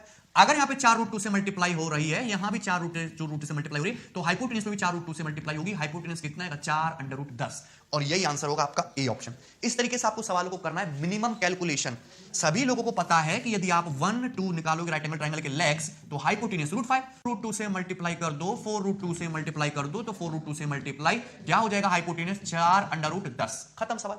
क्लियर है भाई? तो इस तरीके से आप इस क्वेश्चन को इजीली अप्रोच कर सकते थे। 4√10 कोई बहुत ज्यादा टफ है ही नहीं, लेकिन थोड़े टेक्निकल और कंसेप्चुअल क्वेश्चंस हैं। चलिए, अगर सपोज पेपर में ये सवाल बन गया कि लाइन SX इस सर्कल को यहां पे पॉइंट टी पे काटती है, बिंदु टी पे, इस पॉइंट टी पे इंटरसेक्ट करती है, ये पॉइंट है आपका टी। लाइन एस एक्स जो है स्क्वायर को पॉइंट टी पे इंटरसेक्ट करती है, पॉइंट टी पे, और आपसे एस टी की लंबाई पूछ ली, आपसे किसकी लंबाई पूछ ली कि बताओ एस टी की लेंथ क्या है, एसटी की। सो बहुत आसान है सॉल्व करना एसटी की लेंथ निकालना। कैसे? अगर आप ट्रायंगल एसपीएक्स और ट्रायंगल टीक्यूएक्स, ट्रायंगल एसपीएक्स ट्रायंगल टीक्यूएक्स ध्यान से देखिए, तो ये दोनों लाइन क्या है, पैरेलल है, स्क्वायर की साइड तो पैरेलल होंगी ही, और पीएक्स का मिड पॉइंट है क्यों, पीक्यू भी 4 रूट 2 है, क्यूएक्स भी 4 रूट 2 है, मिड पॉइंट है क्यों, तो मिड पॉइंट थ्योरम से ये जो टी पॉइंट है ये भी आपका मिड पॉइंट होगा कि नहीं, एसएक्स का, यानी कि जो लेंथ एसटी की वही लेंथ टीएक्स की। तो चाहे आपसे क्वेश्चन ये बन जाता कि एसटी की लंबाई बताओ, चाहे टीएक्स की लंबाई बताओ, तो इसका हाफ आंसर क्या हो जाता, 2 रूट 10, 2 रूट 10, आंसर क्या हो जाता, 2 रूट 10। क्लियर है? ये क्वेश्चन भी बन सकता है। आगे देखेंगे question number 15। Yes, question number 15 बहुत बढ़िया सवाल है, लॉजिकली आपको समझना है। Two circle touch each other at point X, दो वृत्त हैं एक दूसरे को बिंदु एक्स पे स्पर्श करते हैं। Two common tangents of the circle meet at point P and none of the tangents passing through X. चलिए, अब हमारे पास दो सर्कल हैं, ये हो गया एक सर्कल और एक हो गया ये सर्कल, ठीक है, दिख रहा है सबको, दोनों सुंदर सर्कल हैं, दोनों सर्कल की कॉमन टेंजेंट है जो एक दूसरे को कहां पे मिलती हैं, पॉइंट पी पे, ठीक है। तो ये हो गया आपका इस सर्कल की टेंजेंट, वेरी गुड, और ये हो गया आपके दूसरी टेंजेंट दोनों सर्कल्स की ना, और ये एक दूसरे को यहां पे जाके मिल रहे हैं खूबसूरत से पॉइंट पी पे। ये होगा दोनों का कॉमन टेंजेंट पॉइंट एक्स, दोनों सर्कल एक दूसरे को बिंदु एक्स पे टच करते हैं, प्रेम करते हैं। These tangent touch the largest circle at points B and C, ये दोनों टेंजेंट्स लार्जर सर्कल को टच करती हैं, कहां पे, पॉइंट बी और पॉइंट सी पे, ये बी और सी पॉइंट आपके हो गए, ठीक है। The radius of larger circle is 15, बड़े सर्कल की जो रेडियस है वो 15 है, तो बड़े सर्कल का रेडियस हमने मान लिया कि ये क्या है, बड़े सर्कल का रेडियस, सॉरी सेंटर O1, छोटे सर्कल का सेंटर हमने मान लिया O2। बड़े सर्कल की रेडियस कितनी बताइए आपको, 15 सेंटीमीटर, एंड सीपी की लंबाई 20, तो पॉइंट सी से पॉइंट पी की जो दूरी दी है वो कितनी दी है आपको, 20, सी से पी तक की दूरी कितनी दी है, 20। बड़े सर्कल की रेडियस कितनी है आपकी, 15, तो ये मिलाया हमने, ये एंगल कितने डिग्री का होगा, 90 डिग्री का, ये कितना हो जाएगा आपका 15 सेंटीमीटर, कितना हो जाएगा 15, O1C कितना है 15। What is the radius of smaller circle, छोटे सर्कल की त्रिज्या क्या है, ये आपसे पूछा है। क्लियर है? बहुत आसान सवाल। मैंने बोला जब भी दो सर्कल एक दूसरे को एक्सटर्नली टच करेंगे तो उनके सेंटर और टेंजेंशियल पॉइंट हमेशा एक स्ट्रेट लाइन में होंगे, और मैंने हमेशा बोला जब भी आप एंगल के अंदर सर्कल्स बनाओगे तो सेंटर्स को मिलाओगे और ये पॉइंट पी हमेशा एक स्ट्रेट लाइन पे होंगे और एंगल आपका बाइसेक्ट भी होगा, ये भी मैंने बता रखा है। क्लियर है? कोई डाउट इसमें? मैंने आपको अभी थोड़ी देर पहले बताया दो सर्कल एक दूसरे को टच कर रहे हैं, 101% सिमिलरिटी लगनी है, O2 से यदि आप इस टेंजेंशियल पॉइंट को मिलाओगे तो ये एंगल कितने का जाएगा आपका, 90 डिग्री का। कितने का जाएगा, 90 डिग्री का। ये पॉइंट सी दे रखा है, मैंने इस पॉइंट को डी मान लिया। क्लियर? आपसे पूछा है क्वेश्चन में छोटे सर्कल की रेडियस, तो छोटे सर्कल की रेडियस को मान लिया मैंने स्मॉल आर, आपसे स्मॉल आर पूछा है। क्या पूछा है, स्मॉल आर। अगर मैं देखूं मुझे एक बड़ा ट्रायंगल दिखाई देता है, ट्रायंगल O1CP, जिसमें ये साइड 15 है, ये साइड 20, तो 90 डिग्री के सामने O1P कितना जाएगा, 15, 20, 25, कितना जाएगा 25, कितना जाएगा O1P 25 सेंटीमीटर आ गया। आपके पास दो राइट एंगल ट्रायंगल है, O2DP, O1CP, दो समकोण त्रिभुज हैं आपके पास जिनमें दोनों सिमिलर हैं। कैसे, ये 90, ये 90, ये वाला एंगल दोनों ही ट्रायंगल्स में कॉमन है, तो तीसरा एंगल ऑटोमेटिकली इक्वल होगा। अगर दोनों ट्रायंगल सिमिलर हैं तो करस्पॉन्डिंग साइड का रेशियो बराबर होगा। एक्चुअली मुझे चाहिए क्या, O2P, तो छोटे एंगल में 90 के सामने है O2P, समझते रहना। बड़े वाले ट्रायंगल में 90 के सामने है पूरा 25, 25। क्लियर? छोटे वाले ट्रायंगल में आपका कॉमन एंगल के सामने है R, और बड़े वाले ट्रायंगल में उसी एक कॉमन एंगल के सामने है आपका 15। क्लियर है भाई? तो सभी को पता है 5 5 25, 5 3 15। O2P की जो वैल्यू आ गई, O2P वो कितना आ गया, 5R/3, 5R/3। क्लियर है? तो जो कांटा डिस्टेंस है O2P, जो कांटा डिस्टेंस है, ये कितनी आ गई, 5R/3, कितनी आ गई, 5R/3। O2P कितना का, 5R/3। जब भी दो सर्कल एक दूसरे को टच करेंगे तो उनके सेंटर के बीच की दूरी, रेडियस का सम, तो इसका रेडियस 15, इसकी रेडियस R, तो उनके सेंटर के बीच की दूरी कितनी आ गई, 15 + R, 15 + R, ये आ गया 15 + R। कोई समस्या इसमें? अगर मैं पूरी कंप्लीट डिस्टेंस की बात करूं, कंप्लीट डिस्टेंस की, O1 से P तक है क्या, O1 से P तक है क्या, 15 + R प्लस कितना, 15 + R प्लस कितना, 5R/3, 5R/3, किसके बराबर होगा, 25 के बराबर होगा। O1 से P तक देखो 15 + R, ये O2P 5R/3, कंप्लीट कितने के बराबर होगा, 25 के। क्लियर है? तो R + 5R/3 कितना हो जाएगा, 8R/3 बराबर 25 - 15 10, स्मॉल r जो आएगा तुम्हारा 30/8, 30/8। क्लियर है कि नहीं, 30/8, और 30/8 मतलब 3.75 सेंटीमीटर, 3.75 सेंटीमीटर, ये आएगी आपके छोटे सर्कल की रेडियस, बी ऑप्शन। सो बहुत आसान कंसेप्चुअल और इजी क्वेश्चन था। सिमिलरिटी लगानी थी यहां पे आपको अच्छे से और यूज करना था। आपको काफी सारी प्रॉपर्टी आपकी यहां पे लगी, एक्सटर्नल टच करने की और सिमिलरिटी भी। ठीक, अच्छा क्वेश्चन था। आगे बढ़ेंगे, question number 16। Yes, question number 16 सिर्फ एक क्वेश्चन नहीं है, इट्स ए टोटल कंसेप्ट, पूरा का पूरा एक कंसेप्ट है जो आपको आना ही चाहिए। ठीक है, डिटेल में ये पूरा का पूरा एक कंसेप्ट है। कैसे, ध्यान से समझना, 3 सर्कल हैं, 1 2 3, और उन 3 सर्कल एक दूसरे को इस तरीके से टच कर रहे हैं। तीनों सर्कल की रेडियस दी है R1 R2 R3, R1 R2 R3। Clear है? R1 is less than R2, मतलब R2 बड़ा है, फिर उससे R3 बड़ा है। फिगर में दिखाया गया R2 की वैल्यू क्या है, यानी कि मिडिल वाले सर्कल R2 की वैल्यू पूछी आपसे R1 और R3 की टर्म में, R1 और R3 की टर्म में। ध्यान रखना, जब भी सर्कल्स आपको इस तरीके से दिखाई देंगे कि एक दूसरे को टच कर रहे हैं और एक एंगल के अंदर बंद है, एक एंगल के अंदर बंद है, तो हमेशा याद रखना कि जो मिडिल वाला सर्कल होगा, उसकी जो रेडियस होगी बाकी अदर टू सर्कल्स का ज्योमेट्रिक मीन होगी। R2 बराबर होगा under root R1 R3, R2 बराबर होगा under root R1 R3। It's a total concept. R2 बराबर किसके होगा? अंडर रूट R1 R3 के। क्लियर है? कोई समस्या? मिडिल वाले सर्कल की जो रेडियस होगी हमेशा वो बाकी जो आजू बाजू सर्कल है उनका ज्योमेट्रिक मीन होगी। आंसर है इसका ए ऑप्शन, R2 बराबर under root R1 R3। Clear है? R2 बराबर क्या हो जाएगा? अंडर रूट R1 R3 ना। ठीक है, तो जो मिडिल वाले सर्कल की रेडियस होगी वो हमेशा ज्योमेट्रिक मीन होगी, आपको याद रखना है। ठीक है, ये आया कैसे भी मैं बताता हूं आपको। यहां पे तीन ट्रायंगल दिखाई दे रहे होंगे, triangle OPA, triangle OQ, triangle OPA ये मान लेते हैं, ट्रायंगल OQ ये वाला ट्रायंगल मिडिल वाला, और फिर ये वाला ट्रायंगल दिख रहे हैं। तीन ट्रायंगल दिख रहे हैं, तीनों के तीनों ट्रायंगल सिमिलर हैं। कैसे? तीनों ही ट्रायंगल में ये छोटू एंगल कॉमन होगा। मैं इसको बड़ा कर देता हूं ना फिगर को। ठीक है, चलिए अब समझिए ध्यान से। तीनों ही ट्रायंगल में कौन सा वाला? ये वाला एंगल आपका कॉमन है, देख सकते हैं ध्यान से, ये वाला एंगल कॉमन है। तीनों ट्रायंगल में ये एंगल 90, ये एंगल 90, ये एंगल 90 दिखा सबको, 90 90 90। और तीसरा एंगल फिर तीनों ट्रायंगल्स का ऑटोमेटिकली इक्वल होगा।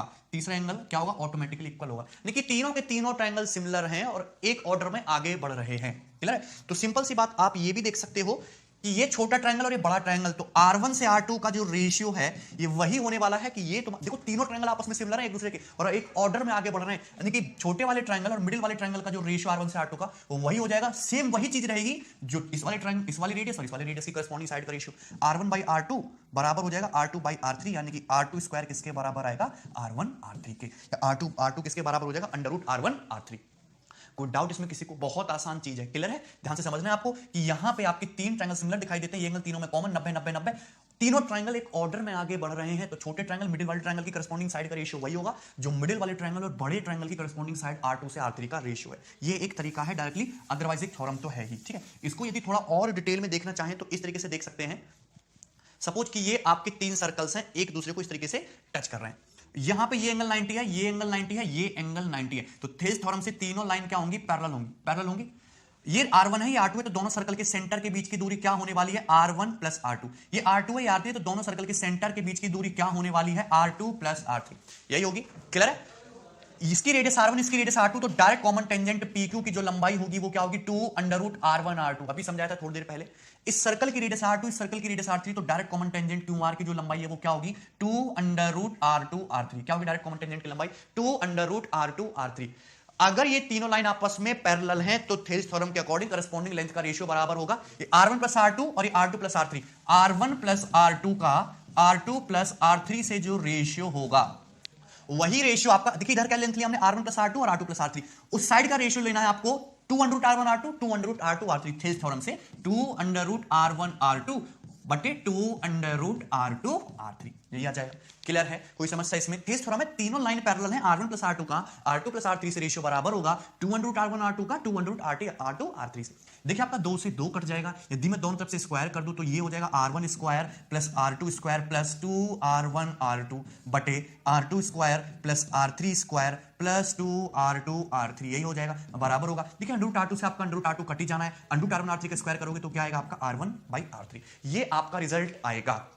क्लियर है? कोई डाउट है इसमें? चाहे तो आप यहां पे इनकी क्रॉस मल्टीप्लिकेशन करके इसको सिंप्लीफाई कर सकते हो, क्रॉस मल्टीप्लिकेशन करके। अदरवाइज ऑप्शन से चेक कर लीजिए कि कौन सा ऑप्शन इसको सेटिस्फाई करता है। इसको फर्स्ट ऑप्शन भी सेटिस्फाई करेगा, क्योंकि अगर मैं R2 स्क्वायर की जगह पुट करूंगा क्या? R1 R3। R2 स्क्वायर की जगह यदि मैं R1 R3 पुट करूंगा तो ऊपर देखना R1 कॉमन आ जाएगा, ब्रैकेट में बचेगा R1 plus R3 plus 2 R2। Clear है? अगर मैं R2 स्क्वायर की जगह R1 R3 पुट करूंगा तो R3 कॉमन आ जाएगा, ब्रैकेट में क्या बचेगा? R1 plus R3 plus 2 R2, ये बचेगा। देखिए कट जाएगा, लेफ्ट हैंड साइड किसके बराबर होगी? R1/R3, और राइट हैंड साइड भी किसके बराबर होगी? R1/R3। सेटिस्फाइड इक्वेशन क्या होगी? सेटिस्फाइड होगी, यानी कि R2 की जो वैल्यू होगी वो अंडर रूट R1 R3 के बराबर होगी। और कहने का मतलब ये है कि जब भी तीन सर्कल एक दूसरे को इस तरीके से टच करेंगे तो मिडिल वाले सर्कल की जो रेडियस है हमेशा आजू बाजू वाले सर्कल के रेडियस का क्या है? ज्योमेट्रिक मीन होने वाली है। क्लियर है? कोई डाउट इसमें? ठीक है, तो समझेंगे ध्यान से। अगर सपोज मैं इस तरीके से डायग्राम बनाऊं कि आपका ये एक एंगल है, इस तरीके से हो गया।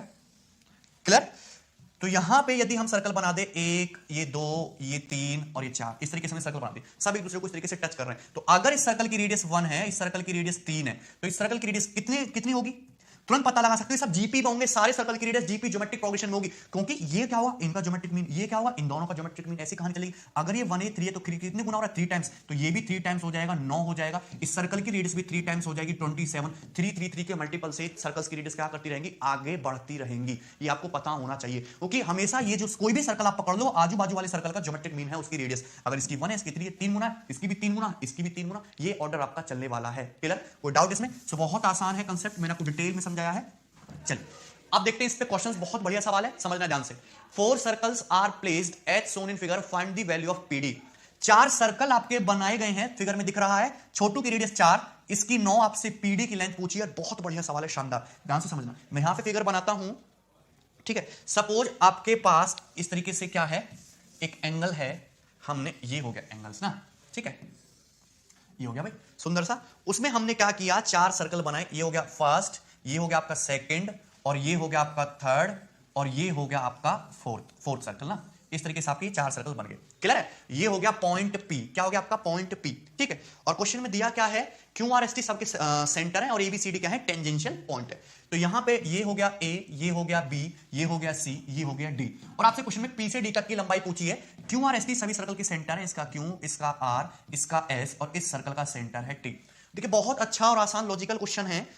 पहली बात तो आपको पता होना चाहिए कि किसी भी एंगल के अंदर यदि मैं इस तरीके से सेंटर घुसा दूं, तो ये है तुम्हारा P, और ये क्यों, ये R, ये S सेंटर, और ये तुम्हारा T, और ये सारे टेंजेंशियल पॉइंट सब एक स्ट्रेट लाइन में होगा, सब एक स्ट्रेट लाइन में होगा। ड्यू टू कॉन्ग्रुएंसी, ऊपर और नीचे कॉन्ग्रुएंट ट्रायंगल बनते हैं, ऊपर और नीचे कॉन्ग्रुएंट ट्रायंगल बनते हैं हमेशा, जो पिक्चर ऊपर है वही पिक्चर नीचे, इसलिए हमेशा सिमिलर ट्रायंगल बनेंगे। यहां पे पहले वाले सर्कल की रेडियस बोली है आपको कितनी, 4, तीसरे वाले सर्कल की रेडियस बोली है 9, और आपसे पीडी की लंबाई पूछी है, पीडी की लेंथ क्या है, और क्वेश्चन खत्म। इतनी देर का था। मैंने आपको बताया कि जब भी एंगल के अंदर सर्कल डालोगे तो मिडिल वाले सर्कल की रेडियस आजू बाजू वाले सर्कल की रेडियस का क्या होगी, ज्योमेट्रिक मीन। अगर ये 4 है, ये 9 है, तो इसकी रेडियस कितनी हो जाएगी, 6, 4 36 का अंडर 6। 4 से 6 कितने गुना, 1.5 गुना हो रहा है। 6 से 9 कितने गुना, 1.5 गुना हो रहा है। तो इस सर्कल की रेडियस भी 1.5 गुना, 9 से 1.5 टाइम्स, यानी कि 13 निम्मा 135, 13.5 हो जाएगा। क्लियर है भाई? ये 4 है, ये 9, ज्योमेट्रिक मीन निकालोगे तो √4 × 9 कितना आएगा, 6। ये आ गया 6 आ गया। ये 4 है, ये 6 है, और ये 9 है। 4 से 6 1.5 टाइम्स, 6 से 9 1.5 टाइम्स, 9 से 1.5 13.5। लेकिन आपसे ये तो पूछा नहीं, आपसे तो पीडी की लंबाई पूछी है, तो पीडी की लंबाई भी आसानी से निकाल सकते हैं। अच्छा, मुझे पता है कि यहां पे जितने भी चारों ट्रायंगल आपको दिख रहे हैं सारे के सारे सिमिलर हैं, क्योंकि सारे ट्रायंगल्स में ये angle 90 degree 90 degree 90 degree equal है। ये वाला एंगल क्या है, सारे चारों ट्रायंगल्स में कॉमन है, और तो तीसरा एंगल क्या होगा आपका, ऑटोमेटिकली इक्वल होगा, और सारे ट्रायंगल सिमिलर हो जाएंगे। क्लियर है? अगर मुझे पीडी की लंबाई चाहिए, पीडी की लंबाई चाहिए, मुझे ये डिस्टेंस पता है कि ये 13.5 है। यदि मुझे पी से टी तक की दूरी पता लग जाए, पॉइंट पी से टी तक की दूरी, पॉइंट पी से टी तक की दूरी, तो पाइथागोरस थ्योरम से ट्रायंगल पीडीटी में, त्रिभुज पीडीटी में पाइथागोरस थ्योरम से हम पीडी की लंबाई आसानी से निकाल सकते हैं। मुझे पता है कि क्यू से आर तक की दूरी क्या होगी, दोनों सर्कल की रेडियस का सम 10 होगी, क्योंकि दोनों सर्कल एक दूसरे को एक्सटर्नली टच कर रहे हैं। मुझे पता है कि आर से एस तक की दूरी क्या होगी, 6 + 9 15 होगी, क्योंकि दोनों सर्कल एक्सटर्नली टच कर रहे हैं। एस से टी तक की दूरी क्या होगी, दोनों सर्कल की रेडियस का सम 9 और 13 9 22.5, कितना होगा 22.5। क्लियर? कितना होगा आपका 22.5। क्लियर है? ये बात समझ में आई? मुझे चाहिए पी से क्यू तक की दूरी, पी से क्यू तक की डिस्टेंस निकालने के लिए हमको क्या यूज करना पड़ेगा, हमको यूज करना पड़ेगा यहाँ पे सिमिलरिटी। सिमिलरिटी के बिना तो कुछ नहीं कर सकते। किन्हीं भी ट्रायंगल में सिमिलरिटी लगा दीजिए, पी क्यू आपका आ ही जाना है। पर आप आसानी की होगी जब आप छोटे ट्रायंगल्स में लगाओगे, छोटे छोटे तो कॉर्नर में रहे। Triangle P A Q, triangle P B R, triangle P A Q, triangle P B R दोनों सिमिलर हैं, जिनमें करस्पॉन्डिंग साइड का रेशियो 4:6 2:3 है। करस्पॉन्डिंग साइड का रेशियो 2:3 है भाई। Triangle P A Q, triangle P B R दोनों triangle similar है। ये 4 ये 6 करस्पॉन्डिंग साइड का रेशियो, करस्पॉन्डिंग लेंथ का 2:3। तो करस्पॉन्डिंग लेंथ पी क्यू से पी आर का जो रेशियो है ये भी 2:3 होने वाला है। करस्पॉन्डिंग लेंथ पी क्यू, छोटे में पी क्यू, बड़े में पी आर, पी क्यू से पी आर का रेशियो भी 2:3 होगा। यदि P Q 2 unit, P R 3 unit, तो क्यू आर कितना बचा 1 यूनिट। अगर 1 यूनिट की वैल्यू 10 सेंटीमीटर, तो पी क्यू 2 यूनिट की वैल्यू कितनी आ जाएगी 20 सेंटीमीटर। कितना आ गया पी क्यू 20 आ गया 20, खत्म। पी क्यू की लंबाई कितनी आ गई 20। आसान है, समझते हैं ना। 20, 4 से 6 2:3, तो पी क्यू से पी आर का रेशियो भी 2:3। 1 यूनिट की वैल्यू 10 है, तो 2 यूनिट की वैल्यू कितनी होगी 20। और सवाल आपका सॉल्व हो गया। अब क्योंकि मुझे पता है कि कंप्लीट पी से टी तक की दूरी यदि मुझे चाहिए, 20 10 30, 30 और 15 45, और 45 + 22.5 कितना हो जाएगा 67.5। पीटी कितना चला गया 67.5। मुझे पता है कि ये जो डिस्टेंस है टी से डी तक की, बड़े वाले सर्कल की रेडियस ये है 13.5। अगर मुझे पीडी की लंबाई चाहिए तो पाइथागोरस थ्योरम लगानी पड़ेगी। 90 डिग्री के सामने पीटी हाइपोटेनस कितना है 67.5, तो 67.5 का स्क्वायर माइनस कितना है आपका 13.5 का होल स्क्वायर, 67.5 का होल स्क्वायर माइनस 13.5 का होल स्क्वायर। अब ऐसे मत करने लग जाना कि गुणा करो स्क्वायर खोलो, ए स्क्वायर माइनस बी स्क्वायर दिख रहा है, ए स्क्वायर माइनस बी स्क्वायर, और ए स्क्वायर माइनस बी स्क्वायर होता क्या है, A plus B into A minus B. अगर ए प्लस बी करोगे तो कितना हो जाएगा आपका 81, ए माइनस बी करोगे तो कितना हो जाएगा, ये ए माइनस बी करने पे ये हो जाएगा साथ में 54, कितना हो जाएगा 54, 81 इंटू 54, क्लियर है भाई। 81 का अंडर रूट 9 होता है, 54 मतलब 9 छिक्का 54, 9 का 3 बाहर निकालिए, अंदर बचा रूट 6, कितना आ गया 27 अंडर रूट 6, 27 रूट 6। ये होगी आपकी पीडी की लंबाई 27 रूट 6, क्लियर। कोई डाउट इसमें, किसी को कोई समस्या, बहुत आसान सवाल, कंसेप्चुअल, सीधा फिगर में ही सवाल खत्म हो गया, ठीक है। अगर आपको कंसेप्ट क्लियर है और आपको चीजें सिमिलरिटी यूज करना आता है अच्छे से सर्कल्स में, तो आप इस क्वेश्चन को 20 से 25 सेकंड में आसानी से बना सकते थे। चलिए ठीक है, आसान क्वेश्चन था। आंसर क्या था इसका आपका, ये 27 रूट 6 यानी कि फर्स्ट ऑप्शन, ठीक है भाई। चलिए, जितने मैं क्वेश्चन आपको करा रहा हूं बस इतने ही प्रैक्टिस करो बार बार, और कहीं से कोई सोर्स यूज करने की जरूरत नहीं, इट्स मोर देन सफिशिएंट, ठीक है। आगे बढ़ेंगे, सवाल नंबर 18, सवाल नंबर 18, सवाल नंबर 18 बहुत बढ़िया क्वेश्चन है, सभी को ध्यान से समझना है, ठीक। In the adjoining figure angle CPF is a right angle, दिए गए चित्र में एंगल CPF, ये एंगल जो है आपका 90 डिग्री का है, this angle is 90। There are 3 circle which just touch each other, 3 circle हैं जो एक दूसरे को स्पर्श करते हैं, ठीक है। And PC and PF are the tangent to all 3 circle, PC और PF क्या है, तीनों सर्कल की टेंजेंट है। Find R3 ratio R1, R3 से R1 का अनुपात क्या है। पहली बात तो कि R3 की जो वैल्यू होगी वो R1 से बड़ी होगी, जैसे जैसे हम दूर जाएंगे सर्कल की रेडियस बढ़ती जाती है, तो आंसर जो है 17/12 रूट 2, ये तो आंसर आपका नहीं हो सकता। 17/12 रूट 2 का मतलब 1.4, ये आंसर आपका नहीं हो सकता। 17 माइनस 12 रूट 2 बाई 1, अच्छा 12 रूट 2 होता कितना है, रूट 2 का मतलब 1.4, 14 दूनी 28 का 8, 14 कम 14 तो 16, 16.8, 17/12 रूट 2, तो आपका ये आंसर हो सकता है, लेकिन ये R3 1 से काफी बड़ा होगा, 1 से काफी बड़ा होगा, मतलब ये आंसर पॉसिबल नहीं है। 17 माइनस 12 रूट 2 ये तो 1 से छोटा हो गया, तो आंसर ऐसे पॉसिबल नहीं है। 12/17 रूट 2 तो 1 से भी छोटा हो गया, ये भी आंसर पॉसिबल नहीं है। आंसर जो पॉसिबल है वो सिर्फ आपका सी ऑप्शन, सॉल्व करने की जरूरत ही नहीं थी इस सवाल को, आंसर क्या है इसका, सी ऑप्शन, ठीक है। बहुत इजी और आसान सवाल था, ठीक है, सी ऑप्शन। लेकिन प्रॉपर मेथड से इस क्वेश्चन को कैसे बनाओगे वो आपको आना चाहिए समझ में, प्रॉपर मेथड से सवाल कैसे सॉल्व होगा, ठीक है। चलिए आप देखेंगे ध्यान से, सपोज आपके पास है एक एंगल जो कि 90 डिग्री एंगल है, तो इस तरीके से होगा 90 डिग्री एंगल, क्लियर है, ध्यान से समझते रहना। हमने उसमें डाले हैं 3 सर्कल, देखो छोटू हो गया एक सर्कल, और एक सर्कल आपका ये हो जाएगा इस तरीके से, क्लियर है, और तीसरा सर्कल हो जाएगा आपका ये इस तरीके से, ठीक है। ये हो गए सर्कल्स, दिख रहे हैं ना कितना बड़ा बड़ा डायग्राम बनाया है। अच्छा, इसमें बोला क्या है आपको, P एंगल 90 डिग्री दिया है, ABC और DEF, ठीक है। ये हो जाएगा आपका P कॉमन पॉइंट, ठीक है, जहां से आपकी टेंजेंट खींची गई है, और ABC क्या है, ABC है ये टेंजेंशियल पॉइंट, ठीक है। और तीनों सर्कल की जो रेडियस है वो क्या बोली गई है, R1, R2 और R3, ये बोली गई है R1, R2 और R3, क्लियर। कोई डाउट इसमें, बहुत आसान है, R1, R2 और R3 बोली गई है। आपसे पूछा है R3 से R1 का रेशियो क्या है, देखिए बहुत बढ़िया सवाल है, और ध्यान से सुनना, एकदम बेस्ट मेथड बताऊंगा क्वेश्चन को करने का। चलिए, मैंने आपको कितनी बार बोला है कि जब भी आप सर्कल का सवाल सॉल्व करोगे इस तरीके से, एक एंगल के अंदर सर्कल डालोगे, तो तीनों सर्कल्स के जो सेंटर है, इन सर्कल्स के जो सेंटर है, और ये पॉइंट P हमेशा एक स्ट्रेट लाइन में होगा, और टेंजेंशियल पॉइंट भी हमेशा एक स्ट्रेट लाइन में होगा। अगर इनके सेंटर में थोड़ी देर के मान लेता हूं QRS है, सेंटर हमने QRS मान लिया थोड़ी देर के लिए, कोई दिक्कत नहीं है। A से Q तक रेडियस हो गया, B से R तक ये भी रेडियस हो गया, C से S तक ये भी रेडियस हो गया, समझते रहना। 3 ट्रायंगल आपको यहां पे दिख रहे हैं, तीनों के तीनों ट्रायंगल सिमिलर हैं, क्योंकि टेंजेंट रेडियस के बीच में एंगल 90, टेंजेंट रेडियस के बीच में एंगल 90, टेंजेंट रेडियस के बीच में एंगल 90, ठीक है। ये वाला एंगल तीनों ही ट्रायंगल में कॉमन है, तो तीसरा एंगल ऑटोमेटिकली इक्वल होगा। तीसरा एंगल क्या होगा आपका, ऑटोमेटिकली इक्वल होगा, क्लियर है भाई, तीसरा एंगल ऑटोमेटिकली इक्वल होगा, समझ में आया ना। अब हमको R3/R1 चाहिए, तो हमको वेरिएबल में प्ले नहीं करना है, हम न्यूमेरिकल वैल्यू मान लेते हैं। सपोज मैंने इस छोटे सर्कल की, सबसे छोटे सर्कल की रेडियस मान ली 1, छोटे सर्कल की रेडियस मैंने कितनी मान ली, 1 मान ली, और इस वाले सर्कल की रेडियस मैंने मान ली R, कितनी मान ली R। छोटे वाले सर्कल की रेडियस मैंने कितनी मान ली आपकी 1, और बीच वाले सर्कल की रेडियस मैंने कितनी मान ली आपकी स्मॉल r, कितनी मान ली स्मॉल r। अगर ये 90 डिग्री का एंगल दिया है, ये वाला पूरा कंप्लीट 90, तो ये हाफ हो जाएगा, एंगल बाइसेक्टर हो जाएगा, 45 डिग्री बचेगा ऊपर, ये एंगल बाइसेक्टर होगी लाइन, क्यों, क्योंकि जो पिक्चर ऊपर है सेम पिक्चर नीचे, ऊपर भी 45 नीचे भी 45, 45 हो जाएगा। This angle is 45, this angle is 45, कोई डाउट इसमें। नाउ अब ध्यान से समझना, ट्रायंगल PAQ, त्रिभुज PAQ जो छोटा ट्रायंगल है, कैसा ट्रायंगल है, राइट एंगल ट्रायंगल, 45 डिग्री के सामने 1, तो 90 के सामने कितना होगा, PQ रूट 2, 90 के सामने कितना हो जाएगा, रूट 2, 90 के सामने कितना हो जाएगा, रूट 2। कोई डाउट इसमें। 2 सर्कल हैं, एक की रेडियस है 1, एक की रेडियस है R, एक्सटर्नली टच कर रहे हैं, तो Q से R तक क्या हो जाएगा, दोनों सर्कल की रेडियस का सम, यानी कि 1 प्लस R, कितना हो जाएगा, 1 प्लस R होगा, 1 प्लस R, क्लियर है? यदि हम ट्राइंगल, बड़े वाले ट्राइंगल पीबीआर को ध्यान से देखिए, ट्राइंगल पीबीआर को, ये आर है 45 के सामने आर, तो 90 के सामने कितना होगा √2r। 90 के सामने कितना होगा √2r। 45 के सामने आर, तो 90 के सामने कितना होगा √2r। अगर मैं पी से आर तक की डिस्टेंस की बात करूं तो डिस्टेंस है कितनी √2। अगर हम डिस्टेंस की बात करें तो डिस्टेंस है कितनी √2 + 1 + r। यह है टोटल डिस्टेंस पी आर, बराबर किसके हो जाएगा √2r के, बराबर किसके हो जाएगा √2r के। यहां से √2 + 1 बराबर है, उधर चला जाएगा √2 - 1r के। क्लियर भाई? तो r बराबर जो आया √2 + 1 बटे √2 - 1, ये आया। r बराबर जो आया √2 + 1 बटे √2 - 1, ये आया। यानी कि अगर इस सर्कल की रेडियस 1 है तो इसकी ये आई √2 + 1 बटे √2 - 1। ठीक है भाई? चलिए, मैं इसको रेशनलाइजेशन करके भी लिख सकता हूं। यदि मैं ऊपर नीचे √2 - 1 से मल्टीप्लाई कर दूं, सॉरी √2 + 1 से, तो ऊपर हो जाएगा √2 + 1 का होल स्क्वायर और नीचे हो जाएगा √2 - 1 × √2 + 1, दैट मींस 1। यानी कि इस वाले सर्कल की रेडियस आ गई √2 + 1 का होल स्क्वायर। √2 + 1 का होल स्क्वायर, इस वाले की √2 + 1 का होल स्क्वायर। क्लियर? सबको बात समझ?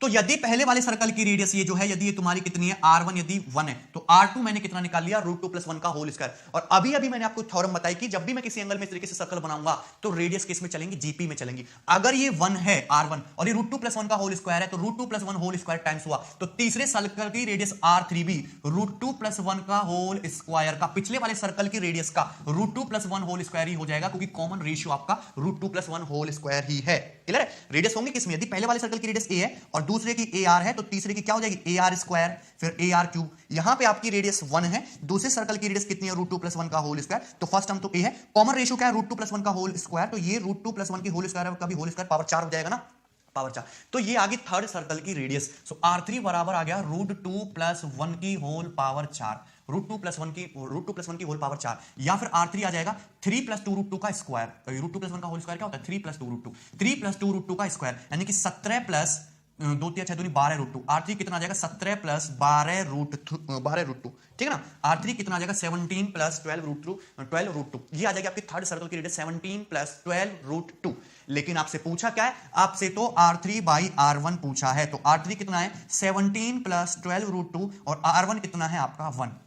r1 कितना है आपका 1। ठीक है? मैंने ये कैलकुलेशन को खोल के समझाया, अदरवाइज इतना समय लगा, इतनी देर का सवाल है नहीं। r3/r1 आ गया। क्लियर है? 17 + 12 √2 बाई 1। r3/r1 की वैल्यू कितनी कैलकुलेट की है मैंने 17 + 12 √2 बटे 1। क्लियर? कोई समस्या है इसमें? अब ऑप्शन कौन सा है इसमें, मुझे कोई भी नहीं दिखाई दे रहा है। अच्छा, कॉन्जुगेट से मल्टीप्लाई करके लिखा है, ऊपर नीचे 17 - 12 √2 से मल्टीप्लाई कर दीजिए। एक ही बात है भाई, 17 - 12 √2 से ऊपर नीचे मल्टीप्लाई कर दो। कॉन्जुगेट से मल्टीप्लाई करके लिखा है 17 - 12 √2, नीचे भी 17 - 12 √2। 289 माने 288 एक हो गया ना, तो 1/17 - 12 √2। सी ऑप्शन आपका करेक्ट आंसर है। क्लियर? कोई समस्या है इसमें? बहुत आसान। आगे बढ़ेंगे और नेक्स्ट सवाल देखेंगे। Yes, question number 19। Question number 19 भी बहुत शानदार सवाल है, खुद बनाया हमने, पेपर में आ सकता है क्योंकि आपका 90 डिग्री पे सवाल आ चुका है, 60 डिग्री पे भी एक अच्छा कॉम्बिनेशन बनता है जो आपको जानना चाहिए। ठीक है? एक एंगल है और एंगल में आपको इस तरीके से अरेंजमेंट दिखाया गया है, एंगल सीपीएफ। एंगल सीपीएफ इस बार कितना बोला है, ये आपको 60 डिग्री का बोला है। r1 + r2/r3 का अंडर रूट आपसे पूछा है, r1 + r2/r3 का अंडर रूट की वैल्यू आपसे पूछी है। ठीक है? देखेंगे ध्यान से कैसे करना है। सबसे पहले हमने बनाया इस तरीके से, एक ये एंगल हो जाएगा आपका छोटू सा, इसमें हमने 3 मासूम से सर्कल डाल दिए। एक हो गया ये सर्कल, और एक हो गया आपका ये वाला सर्कल, और एक हो गया आपका ये वाला सर्कल। इस तरीके से कोई समस्या इसमें? ये हो गया पॉइंट आपका P, ये हो गया आपका पॉइंट P, और यहां पे ये हो गया आपका पॉइंट A, ये हो गया आपका पॉइंट B, और ये हो गया पॉइंट C। क्लियर है? ये एंगल जो 60 डिग्री का दिया है। अच्छा, यहां पे सभी सर्कल के सेंटर्स भी दिए होंगे, कुछ नाम दिया नहीं दिया, अपनी मर्जी से मान लेते हैं। सर्कल के सेंटर मैंने मान लिए QRS। सभी को पता है कि ये पॉइंट P और सभी सर्कल के सेंटर्स और ये जो टेंजेंशियल पॉइंट है ये क्या होंगे आपके एक स्ट्रेट लाइन में होंगे। इस तरीके से क्या होगा, एक सीधी रेखा में होंगे। क्लियर है? जो पिक्चर ऊपर है सेम टू सेम पिक्चर आपकी नीचे है। अगर कंप्लीट एंगल ये 60 है तो ये हाफ हाफ हो जाएगा, 30 ऊपर 30 नीचे। ये एंगल कितने का होगा 30 डिग्री का, कितने होगा 30।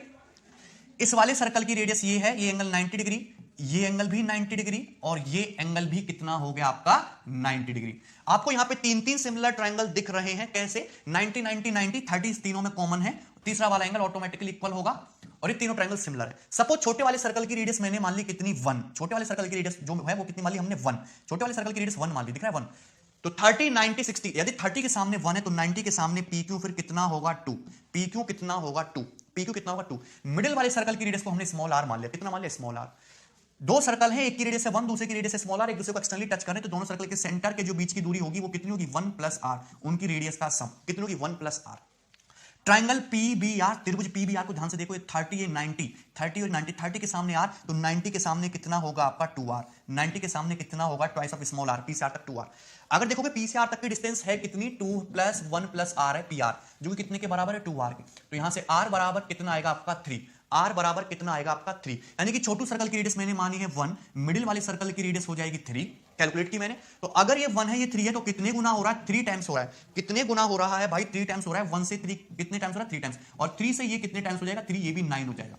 मुझे तीनों सर्कल की रेडियस पता चल गई, मुझे पता चल गया कि यदि आपसे क्वेश्चन में पूछा जाता कि R1 R2 और R3 का रेशियो बताओ क्या होगा, तो छोटू सर्कल की रेडियस मैंने निकाली है 1, मिडिल वाले की 3 और मोटू सर्कल की रेडियस 9, ये आपका आंसर हो जाता है। R1 R2 R3 का रेशियो पूछा था, अगर ये 1 है ये 3 है तो 3 गुना हो रहा है, रेडियस जीपी में होंगी तो ये भी 3 गुना 3 3 9 होगा कि नहीं, क्लियर है। अच्छा क्वेश्चन में पूछा क्या है, क्वेश्चन में पूछा है under root R1 plus R2 by R3 की वैल्यू क्या होगी, R1 1 है R2 3 है, अंडर रूट 1 प्लस 3 बाई 9 यानी कि 4 बाई 9 का अंडर रूट क्या जाएगा आंसर 2 बाई 3, आंसर क्या आपका 2 बाई 3, ठीक, कोई दिक्कत इसमें किसी को, बहुत बढ़िया आसान कंसेप्चुअल इजी क्वेश्चन है, ठीक है। चलिए आगे बढ़ेंगे और नेक्स्ट सवाल देखेंगे, सवाल नंबर 20, ठीक है।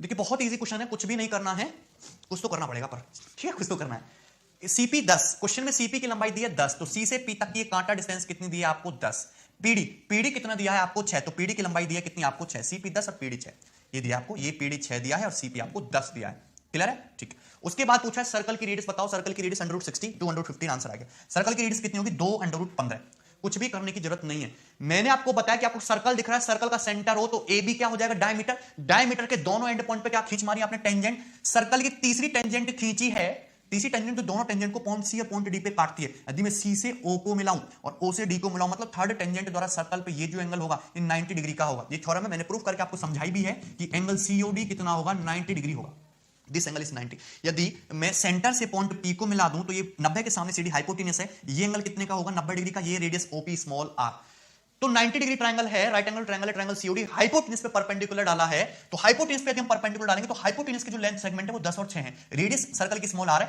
तो मैंने आपको प्रॉपर्टी बता रखी है कि आर का स्क्वायर जो होगा वो 10 गुना 6 होगा, यदि हम 90 डिग्री वर्टेक्स से हाइपोटेन्यूस पे एल्टीट्यूड डालते हैं तो एल्टीट्यूड का जो स्क्वायर होता है वो लेंथ सेगमेंट का प्रोडक्ट होता है 10 × 6, आर स्क्वायर बराबर 10 × 6 यानी कि आर स्क्वायर बराबर 60, अंडरूट लेंगे 15 चौका 60 यानी कि आर बराबर कितना आएगा 2 √15 सेंटीमीटर, सर्कल की रेडियस बी ऑप्शन, क्लियर भाई, कोई डाउट इसमें, आसान है। आगे बढ़ेंगे question number 21, now question number 21, in the given figure OP is parallel to QR, O क्या है सर्कल का सेंटर, ओपी क्या हो जाएगा रेडियस, तो ये जो रेडियस है ये क्यूआर के पैरेलल है और क्यूआर क्या है सर्कल की टेंजेंट, ओपी 6 सेंटीमीटर दिया, सर्कल की त्रिज्या 6 दे दी है, find the area of triangle OPR, आपसे ट्रायंगल ओपीआर का एरिया पूछा है, आंसर आ गया 18, कुछ करने की जरूरत ही नहीं। अगर मैं ओ से क्यू को मिलाऊं तो ये तुम्हारा एंगल कितने का होगा 90 डिग्री का होगा कि नहीं, टेंजेंट और रेडियस के बीच में 90 डिग्री का, और ये रेडियस होगी ओ क्यू 6 सेंटीमीटर।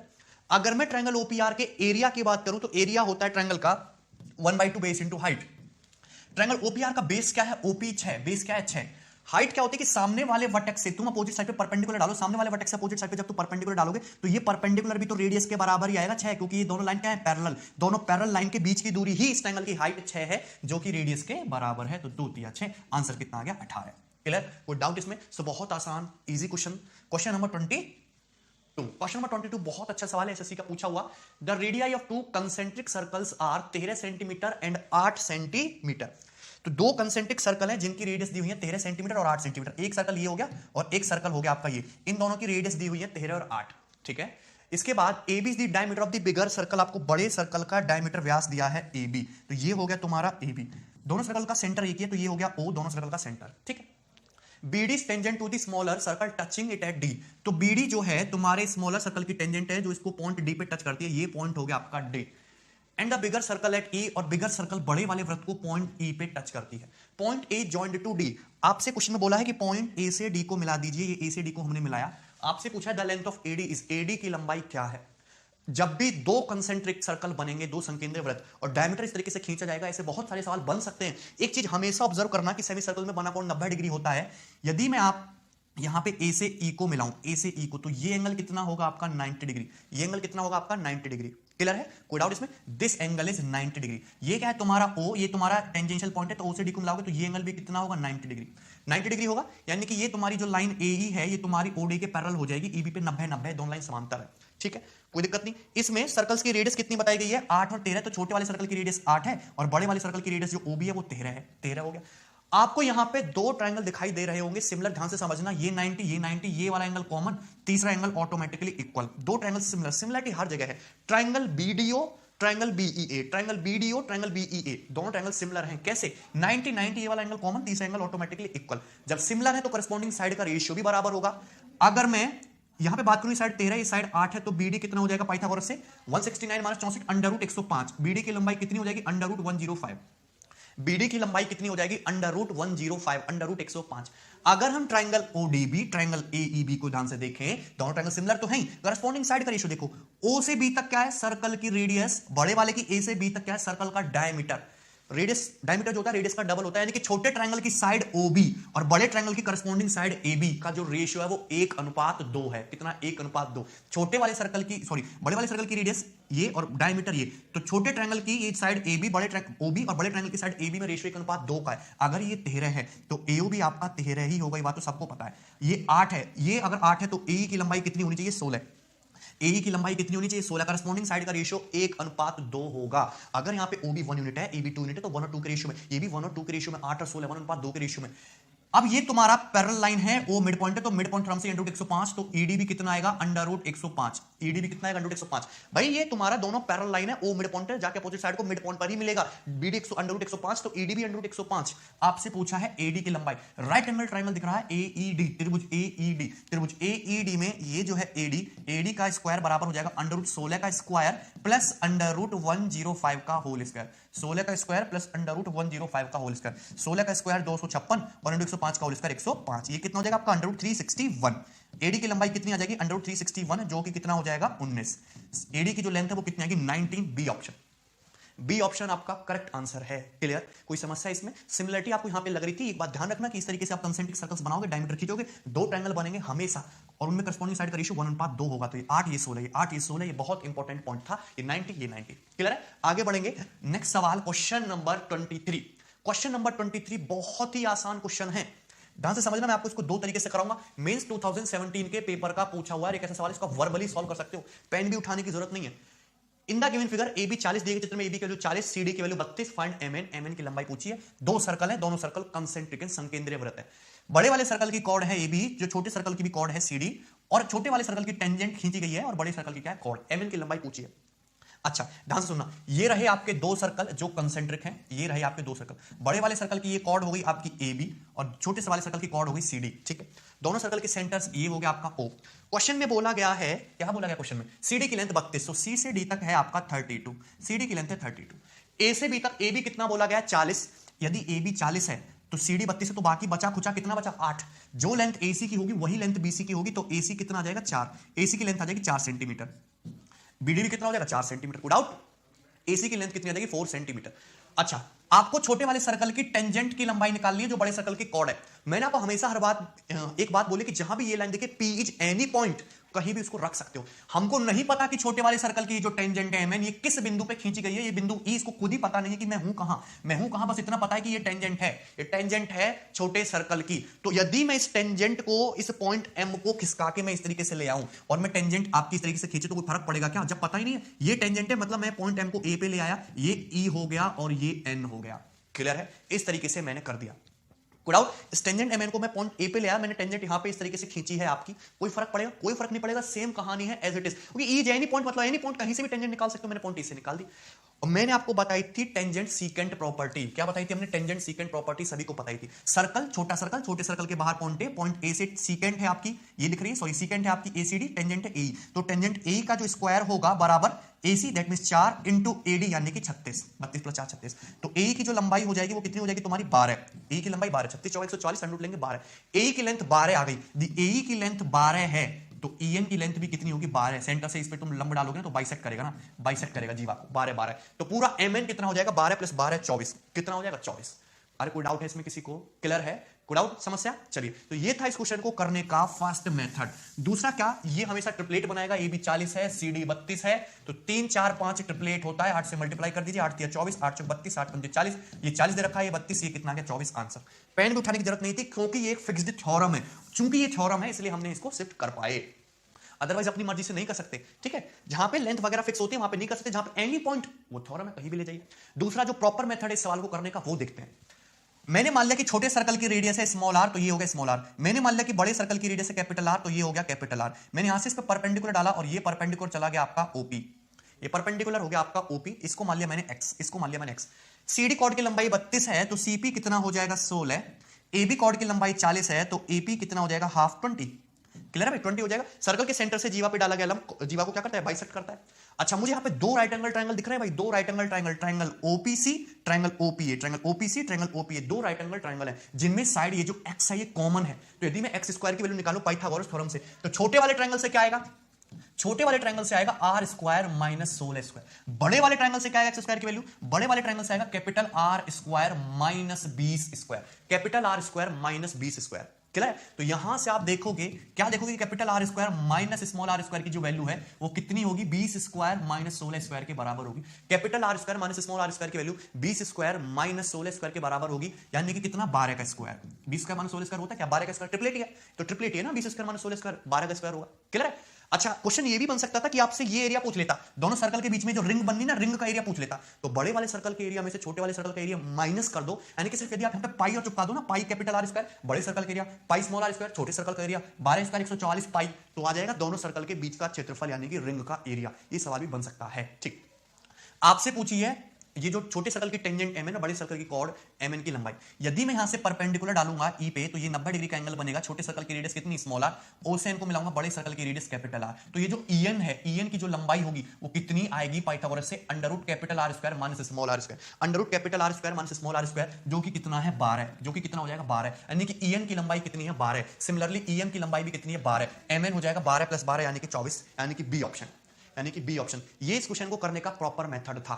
जो आपको आना चाहिए। ठीक है, चलिए आगे बढ़ेंगे और नेक्स्ट सवाल देखेंगे question number 24। Question number 24 same to same ऐसा ही क्वेश्चन है, कोई फर्क नहीं है, आप इस क्वेश्चन को खुद से ट्राई करोगे।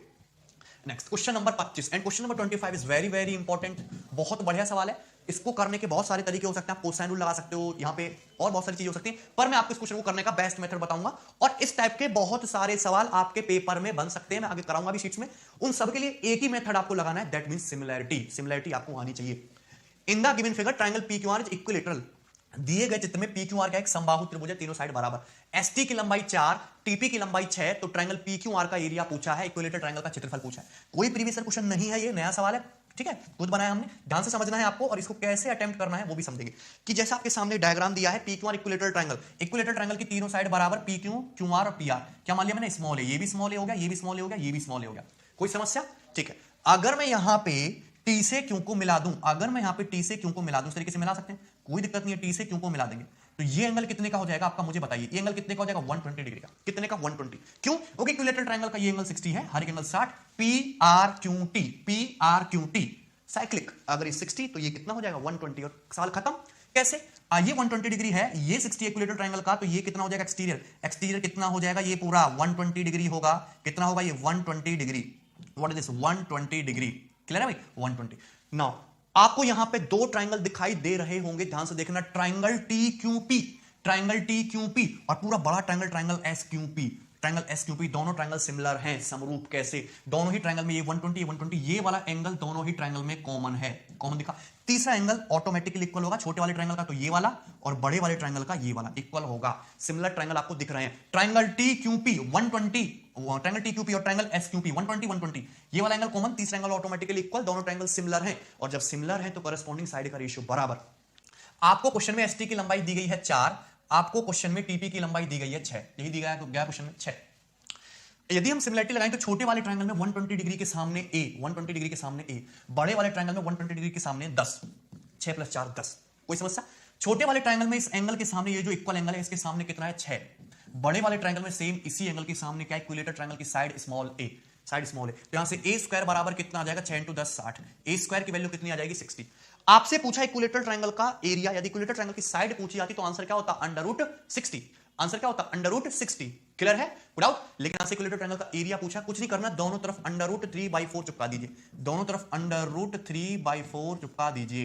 क्लियर है, कोई डाउट इसमें, √3/4 चिपका दिया। बस इक्विलेटरल ट्रायंगल का एरिया 4 से 60 15 बार चला गया, कितना आ गया 15√3। एक लाइन का सवाल था, बी ऑप्शन आपका करेक्ट आंसर है। 15√3 आपके इक्विलेटरल ट्रायंगल का क्षेत्रफल होगा। क्लियर? कोई समस्या इसमें किसी को? आगे बढ़ेंगे और नेक्स्ट सवाल देखेंगे। क्वेश्चन नंबर 26 बहुत बढ़िया सवाल है, प्री के पेपर का पूछा हुआ क्वेश्चन है, प्री 2017 का, और अच्छे क्वेश्चंस में से है, लॉजिकल इजी वाले। इन the given figure triangle ABC is drawn. दिए गए चित्र में एक सर्कल है, उसमें ट्रायंगल एबीसी बनाया गया है। AB tangent to circle at point A. ये जो AB है ये तुम्हारे सर्कल की स्पर्श रेखा है बिंदु A पे, A टेंजेंशियल पॉइंट है। सर्कल की रेडियस बताई गई है 10, कोई दिक्कत नहीं है। And BC pass through centre O। BC जो सर्कल की सेंटर O से पास करती है। पॉइंट C जो है सर्कल पे है। BC की वैल्यू 36, साइड BC की वैल्यू 36, AB की वैल्यू 24। तो यहां पे AB की जो वैल्यू बताई गई है वो कितनी बताई गई आपको? 24। AB की वैल्यू 24, ठीक है। और BC की वैल्यू 36। सर्कल की रेडियस कितनी दे रखी है क्वेश्चन में? 10, तो ये हो गया 10। तो ऑब्वियसली बात है फिर OB कितना बचेगा? OB बचेगा आपका 26। OB कितना बचेगा आपका? 26। क्लियर है? चलिए, आपसे पूछा है what is the area of triangle ABC. Triangle ABC का एरिया क्या है? बहुत आसान सवाल। यदि मैं O से A को मिलाऊं, सेंटर और ये टेंजेंशियल पॉइंट, ये एंगल कितने का होगा? 90 डिग्री का। कितने का? 90 डिग्री का। इस एंगल को थोड़ी देर के लिए मैं कितना मान लेता हूं? थीटा। तो यदि हम ट्रायंगल एबीसी के एरिया की बात करें तो ट्रायंगल का एरिया होता है 1/2। देखो और ये बहुत सारे तरीके हैं, सिंपल तरीका बताता हूं। 1/2 साइड का प्रोडक्ट, ये साइड 24, ये साइड 36। 1/2 साइड का प्रोडक्ट और उनके बीच के एंगल का साइन, उनके बीच के एंगल थीटा है यानी कि साइन थीटा। उनके बीच के एंगल का साइन यानी कि साइन थीटा। ये हो जाएगा एरिया ऑफ ट्रायंगल एबीसी, त्रिभुज एबीसी का एरिया। लेकिन साइन थीटा कैसे निकले? साइन थीटा निकालना भी बहुत आसान है, क्योंकि आपको राइट एंगल ट्रायंगल दिख रहा है BAO। BAO, इसमें ये एंगल 90 डिग्री है, ये थीटा, रेडियस आपको पता है 10 है। साइन थीटा होता क्या है? परपेंडिकुलर बटे हाइपोटेनियस। तो यहां पे 2 से 24 तो 12 बार हो गया, तो 12 इंटू 36 इंटू साइन थीटा मतलब कितना? 10/26। 10/26 का मतलब कितना हो जाएगा? 5/13। क्लियर? कोई समस्या इसमें? बहुत आसान है, 5/13 परपेंडिकुलर बटे हाइपोटेनियस, ठीक है। चलिए, अच्छा 12 पंजे 60 और 60 इंटू 36 2160, 2160/13, ठीक है ना। तो 13 से काटेंगे, ये 13 एकम 13, ये कितना हो जाएगा? 8, और ये तुम्हारा 78 8, ये 166.15। आंसर क्या आएगा इसका? 166.15, यानी कि डी ऑप्शन। डी ऑप्शन आपका करेक्ट आंसर है। बहुत ही आसान, सिंपल, लॉजिकल क्वेश्चन। आगे बढ़ेंगे, नेक्स्ट सवाल। यस, क्वेश्चन नंबर 27 इजी है, ध्यान से समझना है। इन दी गिवन फिगर PQ बराबर 24। दो सर्कल है, एक दूसरे को कतई टच नहीं कर रहे, उनकी कॉमन टेंजेंट खींची गई है। PQ की लंबाई दी गई है 24। तो यहां पे PQ दिख रहा है सभी को 24, तो ये P से Q तक हो गया 24, कोई दिक्कत नहीं। उसके बाद M is the mid point of QR। M जो है QR का मिड पॉइंट है, QM की वैल्यू MR के बराबर है। Also MN is perpendicular to PR, यानी कि ये एंगल 90 डिग्री का है, ये 90 डिग्री है। टेंजेंशियल पॉइंट रेडियस 90 है, ये 90 है, यानी कि ऑब्वियस सी बात हो गई कि ये तीनों लाइन क्या हो जाएंगी? आपस में पैरेलल। तीनों लाइन क्या हो जाएंगी? आपस में पैरेलल। अगर पैरेलल हो जाएंगी, M तुम्हारा मिड पॉइंट है तो N भी मिड पॉइंट होगा ST का, ठीक है। QS की वैल्यू 7, RT की वैल्यू 21, फाइंड SN। SN की लंबाई क्या है? आसान सवाल, अगर देखेंगे ध्यान से, ये 7 है, 21 है, MN कितना हो जाएगा आपका? 21 + 7 28/2 14, एवरेज हो जाएगा ना। QSTR क्या बन गया? एक ट्रिपेजियम बन गया, समलंब चतुर्भुज। कैसे? ये 7 है, ये 21 है, तीनों की तीनों लाइन क्या है? आपस में पैरेलल है। M मिड पॉइंट है, N मिड पॉइंट है, ये 7 है, ये 21, तो MN जो होगी मिड पॉइंट थ्योरम से इनका एवरेज 21 + 7 28/2 14 होगा कि नहीं? 7 और 21 का एवरेज क्लियर है 14। अगर ये 7 है 24 से 90 डिग्री, तो PS की लंबाई कितनी आ जाएगी? 25। PS की लंबाई कितनी आएगी? 25। PS की लंबाई कितनी आएगी? 25। यहां पे आपसे पूछा है SN, ध्यान से देखना। सिमिलर ट्रायंगल यहां भी है, triangle PQS, triangle PMN। Triangle PQS, triangle PMN दोनों सिमिलर हैं। कैसे? दोनों ही ट्रायंगल में ये वाला एंगल कॉमन, ये एंगल 90, एंगल 90, तीसरा एंगल ऑटोमेटिकली इक्वल होगा, सिमिलर है। करस्पॉन्डिंग साइड का रेशियो देखो क्या है? 7 और 14 1:2। करस्पॉन्डिंग साइड का रेशियो 1:2। तो PS से PN का जो रेशियो है ये भी कितना होने वाला है? 1:2। करस्पॉन्डिंग साइड PS से PN का रेशियो भी कितना होगा? 1:2। एक यूनिट के लिए क्वेश्चन में कितनी है? 25। SN भी तो 1 यूनिट है, तो 1 यूनिट SN की लंबाई भी कितनी हो जाएगी? 25। आंसर है आपका D option, 25 centimetre. Clear? Without आसान। आगे बढ़ेंगे, क्वेश्चन नंबर 28।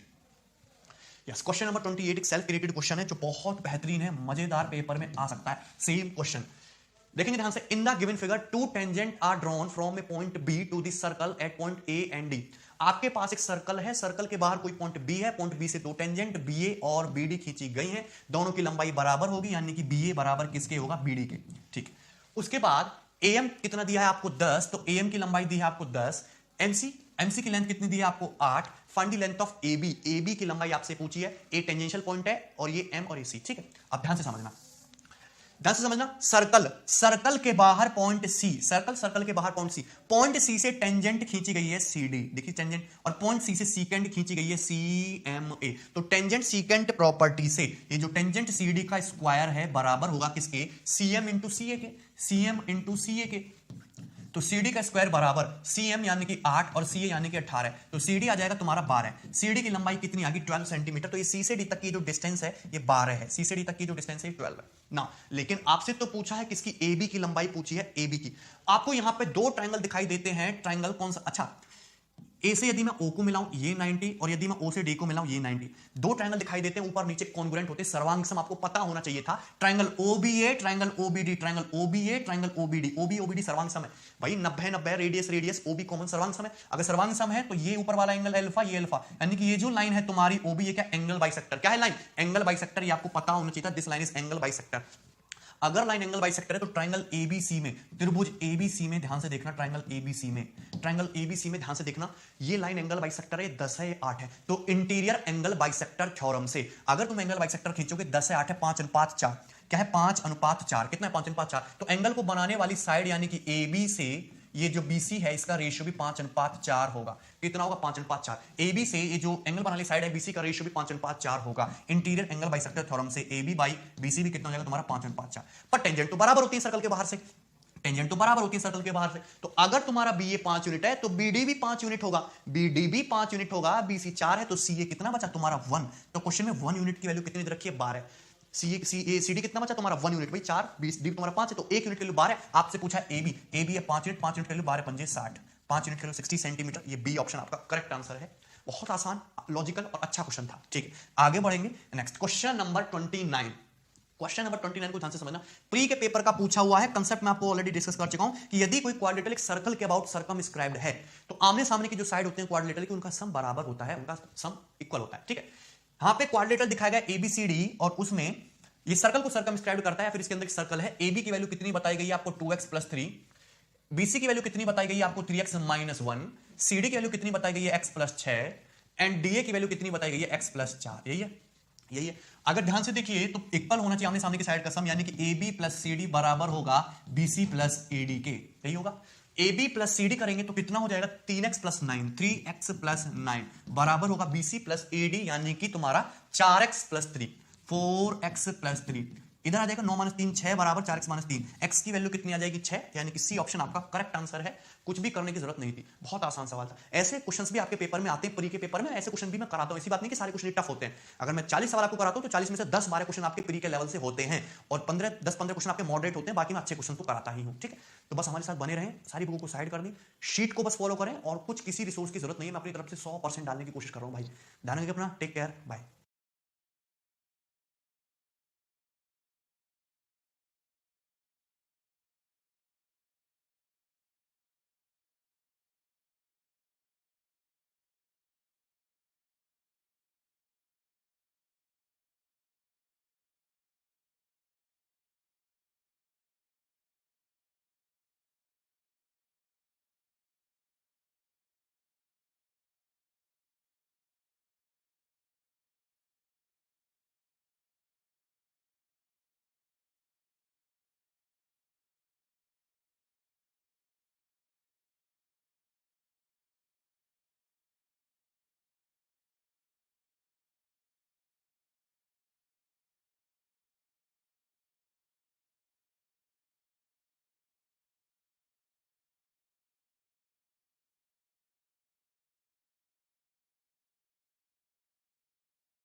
ओके, हेलो दोस्तों। सो अब हम डिस्कस करेंगे अपने ज्योमेट्री में जो सर्कल्स जो हम पढ़ रहे हैं उसमें टेंजेंट लाइन से रिलेटेड कंसेप्ट, और फिर उसके बाद हम उसका क्वेश्चंस करेंगे। सिंपल सी बातें हैं।